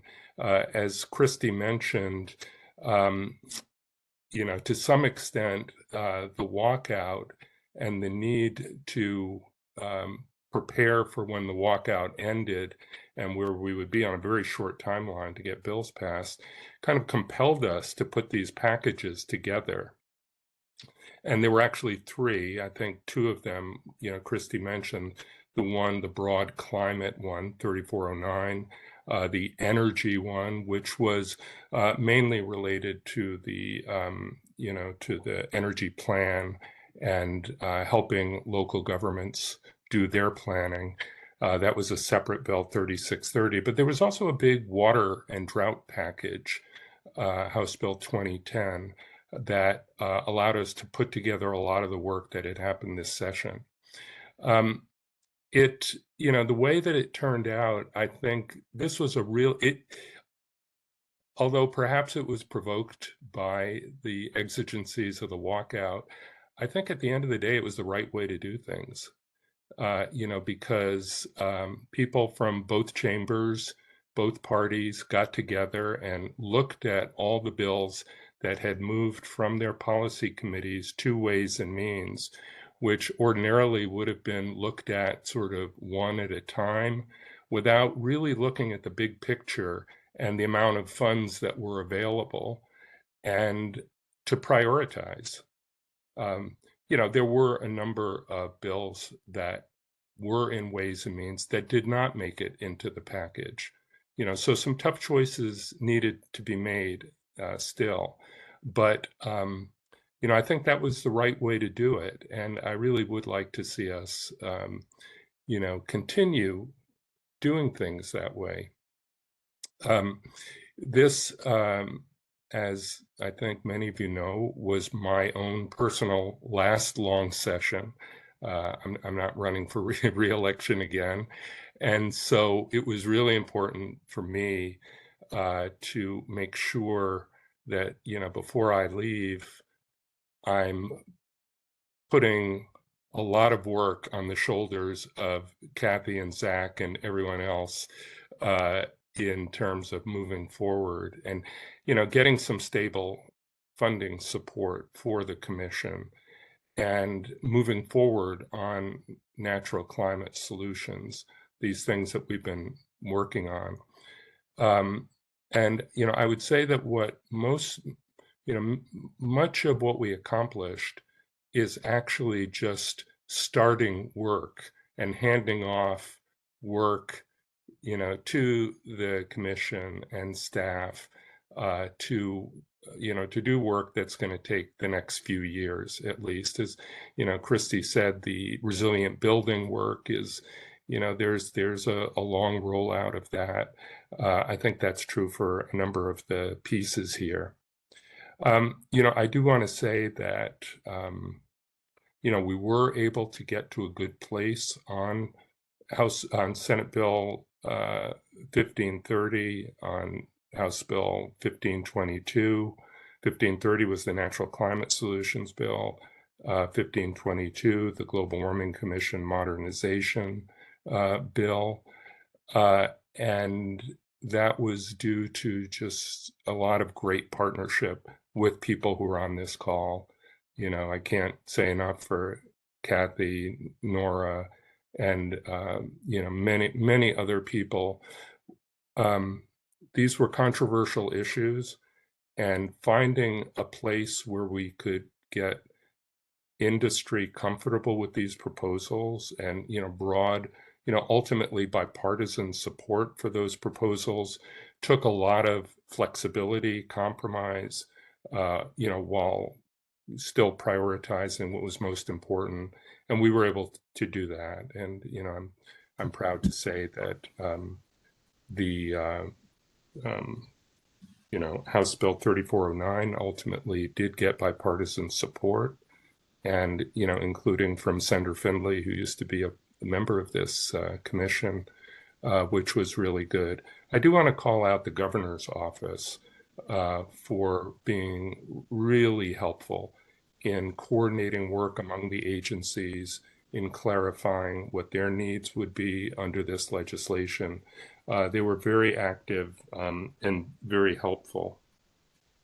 One piece that we were not able to include in 3409 was the new emissions reduction goals that the Commission has recommended. In its initial form, Senate Bill 1522 included the goals that the Commission was recommended, at the end of 2022. There were some disagreements about wording of that and what a goal actually means. And at the end of the day, that was taken out. But I will say that I do plan to work on this and to bring it back in the short session, because it is a piece of unfinished business. The bill as passed does, clarify that, we want the Commission to bring recommendations forward that align with the best science. I think we believe that the goals that were recommended at the end of 2022 are that, and we should get them into statute as soon as possible. So that's something you'll hear more about as we approach the next session. One final thing I do want to say is that I think Christy touched on the challenge of making sure that we're accessing federal resources to the extent that we can. And we know, actually, we heard about this, Bobby, I don't know if you were in the room at the Eastern Oregon Economic Summit last week, but, we heard concern from some of our rural small governments, the challenges that they have in applying for funding, just doing the grant writing. And that is something that I think we're really aware of. And House Bill 3630, as Christy mentioned, includes dollars to counties to do energy planning. I think that's something we have to continue to work on and to think about and support. But the other thing I mentioned actually in that breakout session at the summit is the challenge that many states, and I think we're included, going to face with respect to workforce. That is making sure that we have the workforce to do these infrastructure projects. 3409, the Natural Climate Solutions piece, does include some workforce analysis for the natural climate space, but we also will have challenges with the more infrastructure side of things, making sure we have the skilled workforce, the apprentices, especially in our rural areas, that we're going to need to become licensed journey workers in these fields. So that's something I think we're probably going to want to continue to talk about. Anyway, that's a lot, but happy to answer any questions that I can. Thank you, Senator. You guys were awful busy this last session and got a lot of great stuff done. So thank you. And thanks again for being such a champion. I think that Representative Levy had to drop off. I don't see her on in the list anymore. So yeah, Kathy, I will say one other thing. And, one of the serendipitous things that also happened this session was I found myself stuck with the responsibility of co-chairing the Ways and Means Subcommittee of Natural Resources. So I got to be kind of in the middle of putting these packages together. But I did want to say that Rep. Levy also serves on that subcommittee and has a strong interest in everything investment related. Great, that's good to know. Yeah. I also wanted to recognize Commissioners Reitman and Ford. They also played a really important role working with the coalition on the natural and working lands related pieces in particular, as well as some on 522. So I want to thank them. We are a little behind. And Zach, if you can tell us how many people have signed up for public testimony, that will help, I think. And while we do that, Chair McDonald, may I just make one quick comment? Absolutely. Yeah, thank you. I just want to echo Senator Dembro's comments about the Oregon Department of Energy's work on the summary and the way they've laid out the summary of the legislative actions that occurred, both of what passed, what didn't pass. That's a great piece of work. I really appreciate all the effort that they went through to create it. And I would love to see some other agencies in Oregon state government do the same. And being that I'm the forestry rep, Oregon Department of Forestry, I encourage the Oregon Department of Forestry to take a look at that and add something similar to the bills that relate to that. Just great work and it's very, very helpful. So I really appreciate the work and sharing that work. Thank you. Excellent comments, Commissioner Ford. Zach, how many folks have signed up for public comment? Yeah, I haven't seen any hands or chat messages about wanting to make public comment at the moment. Okay. Well, why don't we go ahead and borrow about 10 minutes from public comment and jump into the work planning. Just to preface it, as I said at the top of the meeting, this is a draft work plan. We are going to take public comment until the 15th of September. We'll come back with a modified version. We have work to do to kind of make sure we're getting input from state agencies that are implicated in this work as well. And then I think, we just need to recognize that this is going to be a work in progress. We are going to, I think, want to really adaptively manage our time, but this at least helps us get our arms around what are the pieces of work that we need to do and what are the hard deadlines that we have for doing that. So with that, I'll turn it over to you, Zach. May I provide input since I will have to drop off? You bet, absolutely. Okay. In advance of today's meeting, thank you so much. There were some key questions sent to us about the work plan that we can provide comment. And I did read through the information that we're required to do, and I read the draft report, our work plan kind of that was outlined. It seems there's a lot of reporting, a lot of changes in timeline, a lot that we have to manage. As I looked at everything, I thought staff, you guys captured everything very thoroughly. I did not find anything cross-referencing that you missed, but I did think about, wow, how are we going to accomplish this? This is a lot to get done. So I think my comment would be that every time it says report or something we have to report on, or someone has to report to us, because it does have different areas of that. If we can think of standardizing that reporting, that way, like, what are we trying to accomplish? What are the goals and how does that report communicate? Because I think for us on the commission, we want to stay focused on the key points. And supporting documentation is great, but if we're focused on the key points, and if we look at what reporting the departments will have to do to us, if we look at what are the key points we want them to report, I would hate to have to review different format reports from different departments and trying to analyze what all of that meant on my own. So to me, if we can say, here's the information they're supposed to report to us, here's the format we'd like to receive it in, then I think it would allow us to move forward. And I don't see anything that was given to us as unsurmountable, but I just think organization up front is gonna be key. And other than that, I thought everything looked really good. So that'd be my only comment. So thank you very much for that.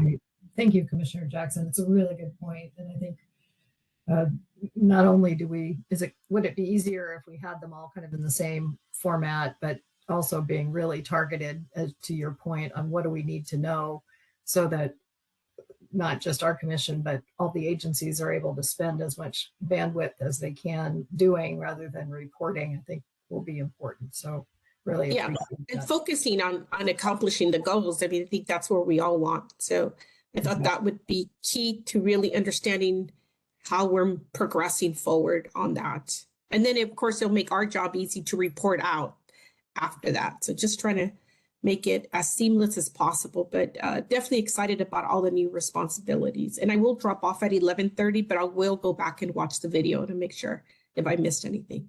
Thank you. But thank you so much for allowing me that. Appreciate that. Thank you.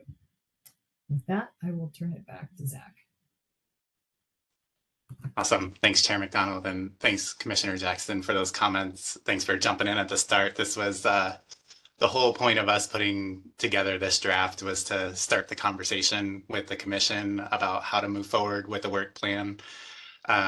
So there's a lot more conversation and work to do with this work plan. It's still in very draft form, and looking forward to comments today to help refine the work plan and inform conversations moving forward. So as Commissioner Jackson had mentioned, there were some discussion questions that we put out in a memo. I'll go through those and would love to hear folks' comments on those. We will have a public comment period that will go through September 15th. So definitely encourage the public and agencies to engage and provide comments to help inform this work plan moving forward. And these are the discussion questions that we put together.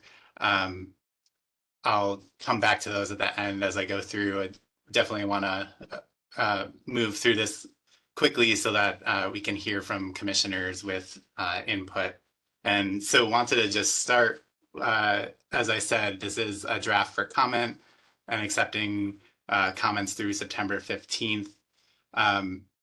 There's a lot of key considerations and variables in trying to put together this work plan.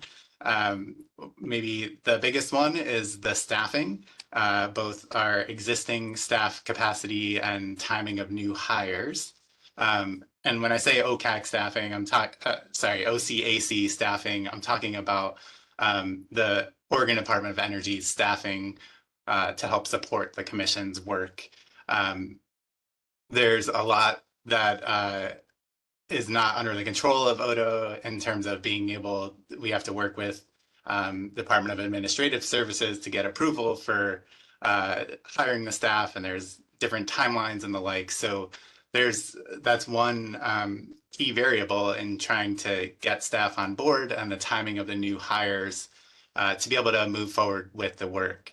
And then as you've probably seen in the work plan, there's a lot to get moving on. And so, we're going to do our best with existing staff capacity to try to figure out how we can cover things while we're trying to get new hires on. But again, a lot more to figure out on those details. The other piece is the commission itself, as I think Commissioner Jackson was alluding to, just the workload management for the commission. So, staff will be managing its own workload to help support the commission, but then staff is going to be looking for input and advice and guidance from the commission. And so there will likely need to be a lot of commission meetings and potentially some homework type assignments to help inform some of the work plan items. And so thinking about how the commission would like to structure that is one of the discussion questions that we're most interested in understanding from you all. And the commission will also see a large expansion in membership. And so there will be some time to get folks on board and get it integrated into the commission. And maybe that also offers some new capacity for the commission for subcommittees or other ways of doing its work. So definitely interested in hearing thoughts on that piece. And then, of course, there are other agencies involved in all of this work, and there's a lot of coordination that is either required in the legislation or that is something that we would like to be able to do as when agencies are on the commission. It's great to be able to get input, and at the same time, agencies may not have gotten specific resources to do that. And so we want to be cognizant and understanding of how to be able to get that input and share ideas and come up with great work products. And at the same time, know that other agencies also have a lot on their plate already. And so definitely want to be talking about how to best engage with each other as we move forward. And then there's also another big variable around consultants and contracting. There are a number of pieces from the legislation that allow for contracting, and there are fiscal resources that were provided to do the contract to get consultants on board to help us with the work. And so there's a lot of work that needs to be done up front to come up with requests for proposals and the like to scope the work that needs to be done to then get the consultant on board. So those are all variables that affect how we think about and move forward on the work plan here. So to give you kind of a high level, this is a summary table of all of the work that we could think of to help start the conversation here. And we basically broke it up into 12 major tasks. And there's some more general Global Warming Commission work that has been done in the past, like the biennial report. But then there's some more specific work and new work, like all of the natural working lands related items from SB 530. So that will, we grouped the natural working lands items, specific items towards the bottom here, not in terms of priority, but in terms of trying to give folks who might just be interested in the natural working lands piece a way to see how all of those interact. And so there's a more detailed work plan in the memo that we provided that basically has one page of all the new natural working lands related work, so folks can see potential timing and start to think about how do we move forward on all of this. So the other observation that I'll make on this is just that there's a lot of work ahead, as you can see with all the blue boxes. And then we're thinking we need to start pretty soon on all of this to meet the legislative deadlines. And again, with all the caveats that I mentioned earlier about all the resource variables and staffing and the like. So definitely, interested in, again, the commission's thoughts as we talk here today. So the next couple slides are not really to get into the details of each particular task, but I pulled a couple of tasks to just illustrate the broader questions and ideas that we're interested in exploring with the commission to better detail out the work plan moving forward. So this is the task for the general OCAC administration. And in this, you can see we have regular meetings. We're thinking maybe slotting them every month. And so again, talking about commission workload and how to manage that. And does that seem right for folks? Is that too much? There's questions about how long. Should we do 3 or 4 hour meetings? Should we do day-long meetings? Maybe there's subcommittee related work. So that is all just in that one line, right, of regular meetings. And then I did want to just highlight in this one 2 other things. So first, Commissioner Jackson alluded to some of the reporting that agencies might be doing for the commission and with the commission. And so as part of SB 522 in House Bill 3409, there was direction to have regular reporting from the agencies to the commission. And so we want to have a conversation about that with the commission to understand exactly some of the questions that Commissioner Jackson was asking. How do we make sure that we're getting the right information? How do we not overburden the agencies and the commission and staff? There are lots of questions in there, and we probably need to have that conversation earlier rather than later, because some of the reporting will help inform our biennial report and other work products. So just wanted to flag that is something that we were thinking we would have some time to scope, look at all the existing reporting that's already out there, and then, you know, maybe come to the commission early next year to start talking about that. And again, this timeline is just kind of illustrative at the point, but wanted to just highlight that because I know there was a lot of interest while the bill was being put together on that. And then the last piece is just, you'll see at the bottom, work planning for 2025 to 2026. A lot of the new work also continues on past the end of next year. And so the commission will kind of likely need to get into a cycle of work planning to make sure that we're prepared for the next years moving forward.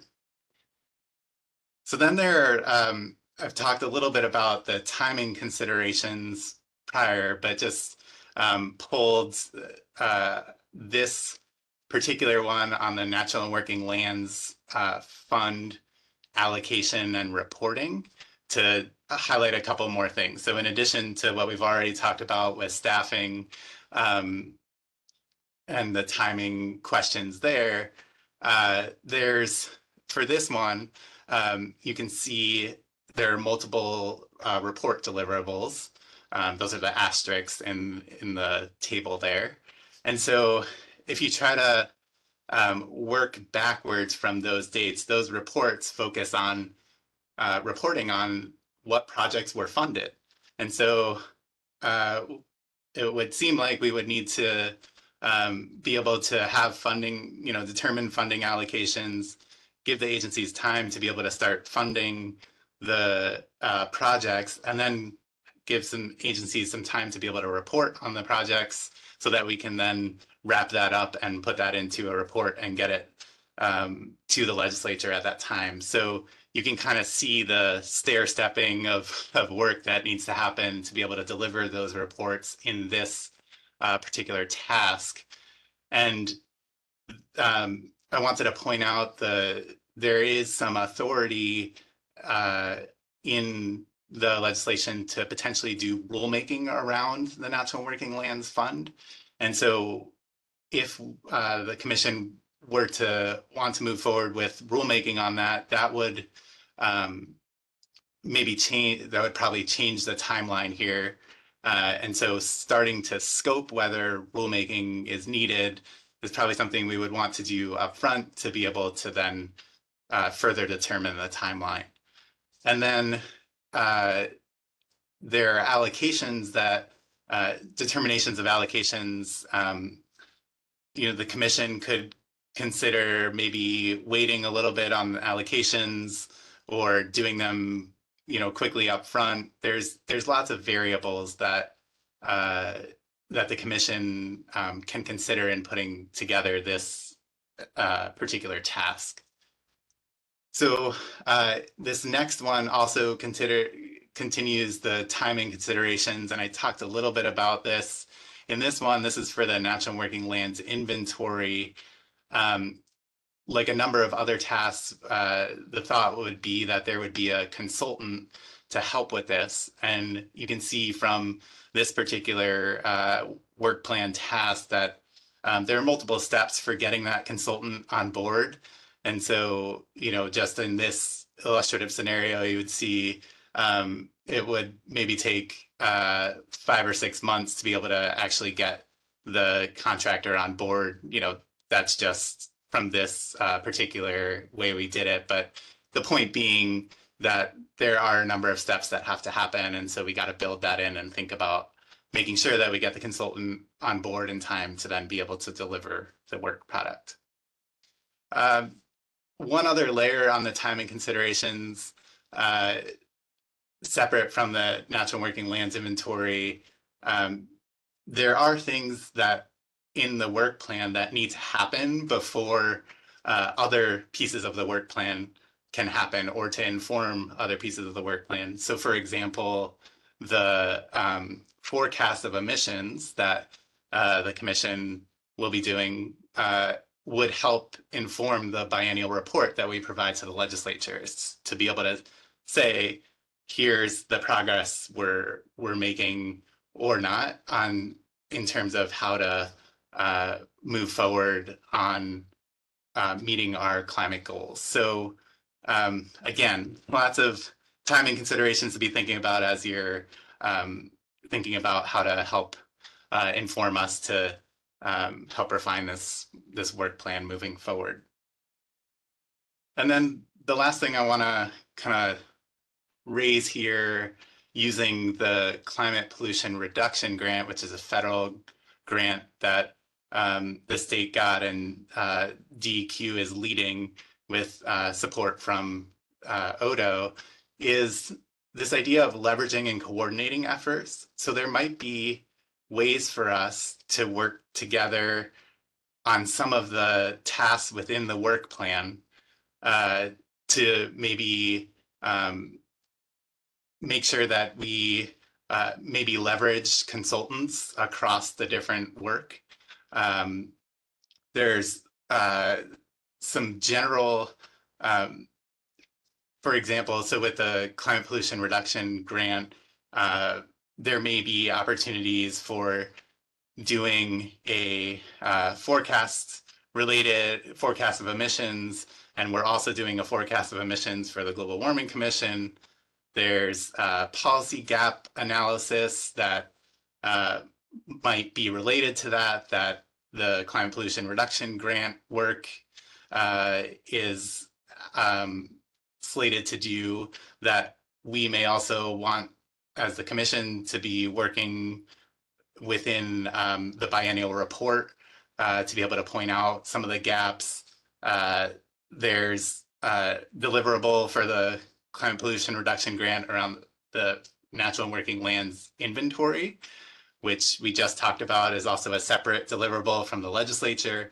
So the point being that there's potentially ways to leverage and coordinate efforts across projects beyond the commission's work. And that's why you'll see TBDs in there, because that will take a lot more conversation as we go forward to figure out where those opportunities are. Okay, so that leads me to the discussion questions that we put out there. You know, interested in knowing if there are key elements that are missing from the draft work plan. Are there specific considerations you want to make sure are covered? How should the commission manage the work plan elements and the work plan over time? Really focus here on the commission's work, right? The staff will be managing its work to help support the commission, but the commission itself will need to think about how to manage its own meetings and time around all of this. So I'll stop there and open it up for the chair or questions. Thank you, Zach. It looks like Alan, would you like to make a comment? Yeah, I just wanted to follow up on what Zach was saying, that Odo is really excited and very honored that the legislature has a lot of confidence in Odo to do that. But having said that, we got a lot of stuff added to our plate by the legislature, and that's a great thing. And it's awesome. We're very excited to be doing it. We have multiple expansions of programs and new programs. And on top of that, there's a lot of federal programs and grants from Bill and Ira and work that's going to be associated with that. In planning and innovation, our group alone, we're going to add 15 new people to our 22, and including the 4 for the OCAC and natural working lands. So, and then over 20, I can't remember the exact number, 2024, I think, overall for Odo. So we've got an enormous amount of work to do. So please be patient with us. We've got a lot of setup, a lot of coordination, a lot of integration, a lot of approvals, and then we can do the work. So just wanted to give you a little insight into what we're doing, but just super excited to be doing this work and working with the commission and integrating your thoughts and opinions and all of the work that Odo staff will be doing over the next couple of years. Thank you, Alan. Yeah, we're looking forward to that as well. Commissioner Ford? Yeah, thank you, Chair McDonald. So thanks for the presentation. I'd like to second some of the comments from Commissioner Jackson about the reporting, that we really do need to spend some time up front to ensure that we have a similar format and for reporting for agencies, so it's easier for us to review and consume. And then secondly, prioritizing what's in those that are going to be most important for the commission to take on. As far as the questions go, I don't think there seems to be anything missing. I'm a little overwhelmed about the number of things that are in there. But I do think 2 quick thoughts. One, I think where it's appropriate, breaking into smaller work groups to tackle particular issues makes a lot of sense to me. It creates more of an opportunity for more engagement, and then we can come back to the full commission. Since we've expanded the number of commissioners, I think it's going to be a real challenge to try to tackle some of these topics in a full session. Secondly, I don't have an issue meeting monthly. I would just say that if we're going to meet by Zoom, I think all-day sessions are not realistic. I think blocks of time make more sense to me. 3 or 4 hour block, even 4 hour, it gets to be a bit tough on Zoom. So I think we ought to have really focused sessions, and I would rather have 2 sessions in a month that are 3 hours than 1 long session. And then finally, you and I have talked offline, and so I'll just raise it for the full group, which is I think it is appropriate when we come to our key places that we should bring the commission together face to face. And in that situation, I think a full day activity sounds reasonable to me, where we can be together face to face, and even as we come to face, we could even create a situation where we have part of the day maybe in subgroups working, and then part of the day in full session. So those are my quick comments, and we do have a lot of work to do, but I'm excited to be a participant and helping drive this forward. Thank you. Great. Thank you, Commissioner Ford. I also like the idea of creating some subcommittees that can take on pieces of this work and thinking about it. Commissioner Apter? Thank you. I'll keep this brief. I know we need to turn to public comments, but just want to really appreciate Zach and everybody who pulled this together. Definitely recognize it's a lot of work and overwhelming in that way, but this makes it feel much more manageable and less overwhelming. So really appreciate this initial outline in terms of work planning. Also wanted to share support for the idea of breaking into subgroups and as a potential way to try to manage some of this. So excited to continue the conversation as far as what that might look like. And likewise, as Commissioner Ford shared, I definitely support meeting monthly. I think great suggestion to maybe break it up or have more focused conversation times rather than full day meetings. As we get to thinking about prioritization, I don't want to lose track of the federal funding opportunity that we keep mentioning, and really appreciate that CPRG is specifically called out here. And I think it would be useful to just try to maybe overlay or think about some other upcoming, federal funding deadlines or opportunities that might necessitate prioritizing certain areas of work to make sure that we're keeping on track and not, leaving dollars on the table there. I really appreciate what Alan shared as far as staffing, and can certainly commit to trying to help in any way. And as far as, once those position or job descriptions are posted, trying to make sure we're spreading the word and just getting, good staff filled as quickly as possible, since that will be key to moving forward.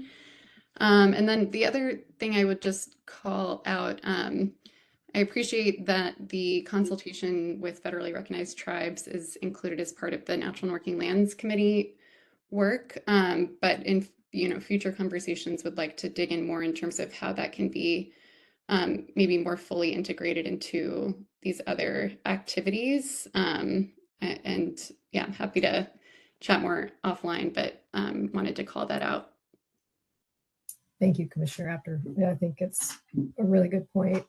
And I think I understand that there is a group that was convened based on the legislature or the governor's office to think about consultation with tribes on different issues. So there might be an opportunity to kind of learn what comes out of that effort. Alan. Yeah, just to respond to Commissioner Apter's comment about federal dollars. We have 3 people specifically working on all of that stuff, plus numerous other staff at Odo working through this. And actually we have a bi-weekly meeting just tracking all of this stuff. So I just wanted to let you know that we're all very much up on that stuff and trying to get all it done. It is a daunting amount of work. Most of the time we're actually waiting on EPA and USDOE for the guidance and the rules around these programs. They're a little slow in turning them out because it's such a daunting task. At the same time, they're hiring like 1,000 people. So that's coming at us kind of slower than we want, but we'll be on top of that. And then on the CPRG, we are working, DEQ's the lead on that. We're working with them hand in glove, and that there's the 2 parts, the priority climate action plan, the comprehensive action plan. The priority action plan is really about Tigger and what other folks are doing, plus all the programs and regulations we already have adopted. But the CCAP part is intended to be the presentation you got earlier, which is the Oregon State Energy Strategy that Edith and Amy were talking about. So the last point, paying off of something that Senator Dembro's intent to bring back the goals as a piece of legislation, I would hope that would be on the work plan of the commission to support that, as we need to support that legislation going forward. Great. That was the only thing I thought was missing. Thank you. Senator Dembro. Thanks. Yeah, thanks. Alan, just, following up on your point of all that Odo is going to be doing in terms of grant writing and interaction with the feds. One of the sort of motivations behind the modernization and the increased consultation with the other agencies is to make sure that we're also coordinating those asks among the agencies. And I know that that's something that the governor's office has been interested in. We talked about it a fair amount in, at least in the leadership at Ways and Means, and wonder, do you see that happening? How can this commission help to sort of coordinate that work, or at least, bring a public face to that coordination? Because that really was part of our goal here. Yes, great question, Senator Dembro. That is happening. The governor's office is very involved in all of this, and also the coordination that's occurring at the at the governor's natural resources cabinet, which happens on a regular basis with all the directors of the natural resources agencies, which are primarily the agencies working on all this stuff. We are coordinating at that level as well as at the staff level on all these different particular opportunities and grants and programs. And then we're also divvying up, where stuff ends up and how it all gets done, and trying to keep a database of all the different opportunities and timelines. And so all that coordination is occurring among the agencies, and with the intent to fulfill as much and get as much federal dollars as we possibly can. Great. Thank you, Alan. The one other thought that's occurred to me based on some really early conversations with the natural resource agencies is potentially looking at what could be some early investments that are kind of no regret investments, things that could help the agency and or key interest groups kind of get their thoughts together around what the priorities are. Maybe there are some existing programs that are that we know will be able to leverage federal funds. So maybe think of getting the 10 million out the door, maybe in 2 tranches. So that's at least on my mind. Certainly we have to find out what we should be doing with rulemaking. And so that's a high priority for us to figure out. It does seem like if we can use existing programs or kind of lean on existing programs more in this first biennium, that will help streamline the process and allow us to then do rulemaking where we might have gaps as we get ready for potential funding in the future. So just another thought about at least that fund management. Any other comments?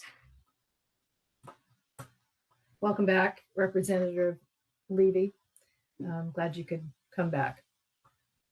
We are just wrapping up our discussion of the work plan, and I think have, at least so far, some consensus around managing within smaller groups of the commissioners, some of the different major elements of the workload, appetite for having or willingness to have more meetings, and as long as they're, we're keeping them to like a 3-hour meeting the way that we have been, but also an interest in every now and then doing a face-to-face and maybe considering that as a longer meeting. Those are some of the ideas that that came up, and then also just being really thoughtful about any reporting we're going to do as a commission and that we're going to ask other agencies to do to have that be as efficient and targeted as possible. So those are some of the comments that came up in our discussion. Has anybody signed up for public comment?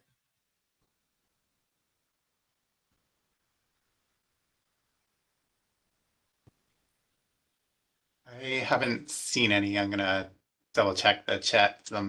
Okay. I haven't seen it in the chat either.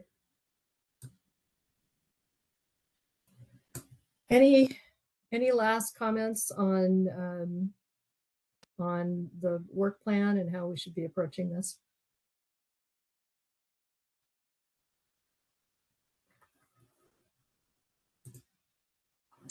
Okay. Well, just to wrap things up,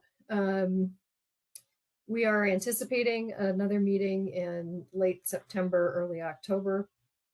We will have the report from the Institute for Natural Resources on our natural and working lands work that's been underway the last year. They will be submitting a report to us. I anticipate that we will, rather than just pick up the whole report and just make a decision about adopting it or not, and how to move it forward, I think we'll probably want to look at individual elements and consider those in additional detail as we roll out this work and implement the work plan. So that's kind of my assumption going in that we can kind of take a look at some of the bodies of work that are coming out of that. I think Senator Dembro mentioned the need for workforce. We do finally have a request for information on a workforce study is out for responses, and I think we'll get those responses at the end of the month. But that's a workforce piece that's specific to natural and working land. So excited to see that. And the good news on that project is that it has laid some groundwork that can feed into follow-on conversations with a new advisory group and commission discussions. So we aren't starting at ground zero for some of those natural and working lands tasks that we need to take on. So that's good news. Any other comments? If people do have thought, we have some ideas about our next agenda, but if there's anything that commission members are particularly interested in, either hearing about or presenting on, do feel free to reach out to Zach and I, and we can add that to the mix.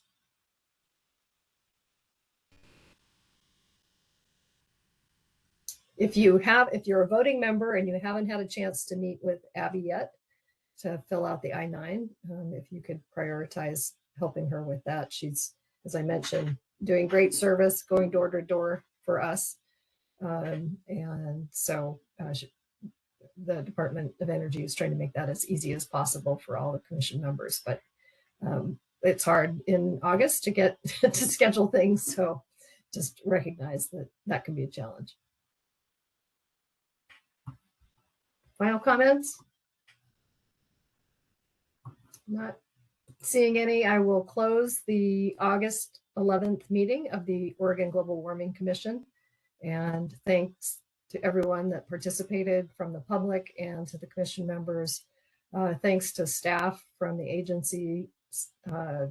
Lots of incredible information is presented to the commission and the public today that will inform a lot of the critical pieces of work that we need going forward. So thank you. With that, we're adjourned. Thank you.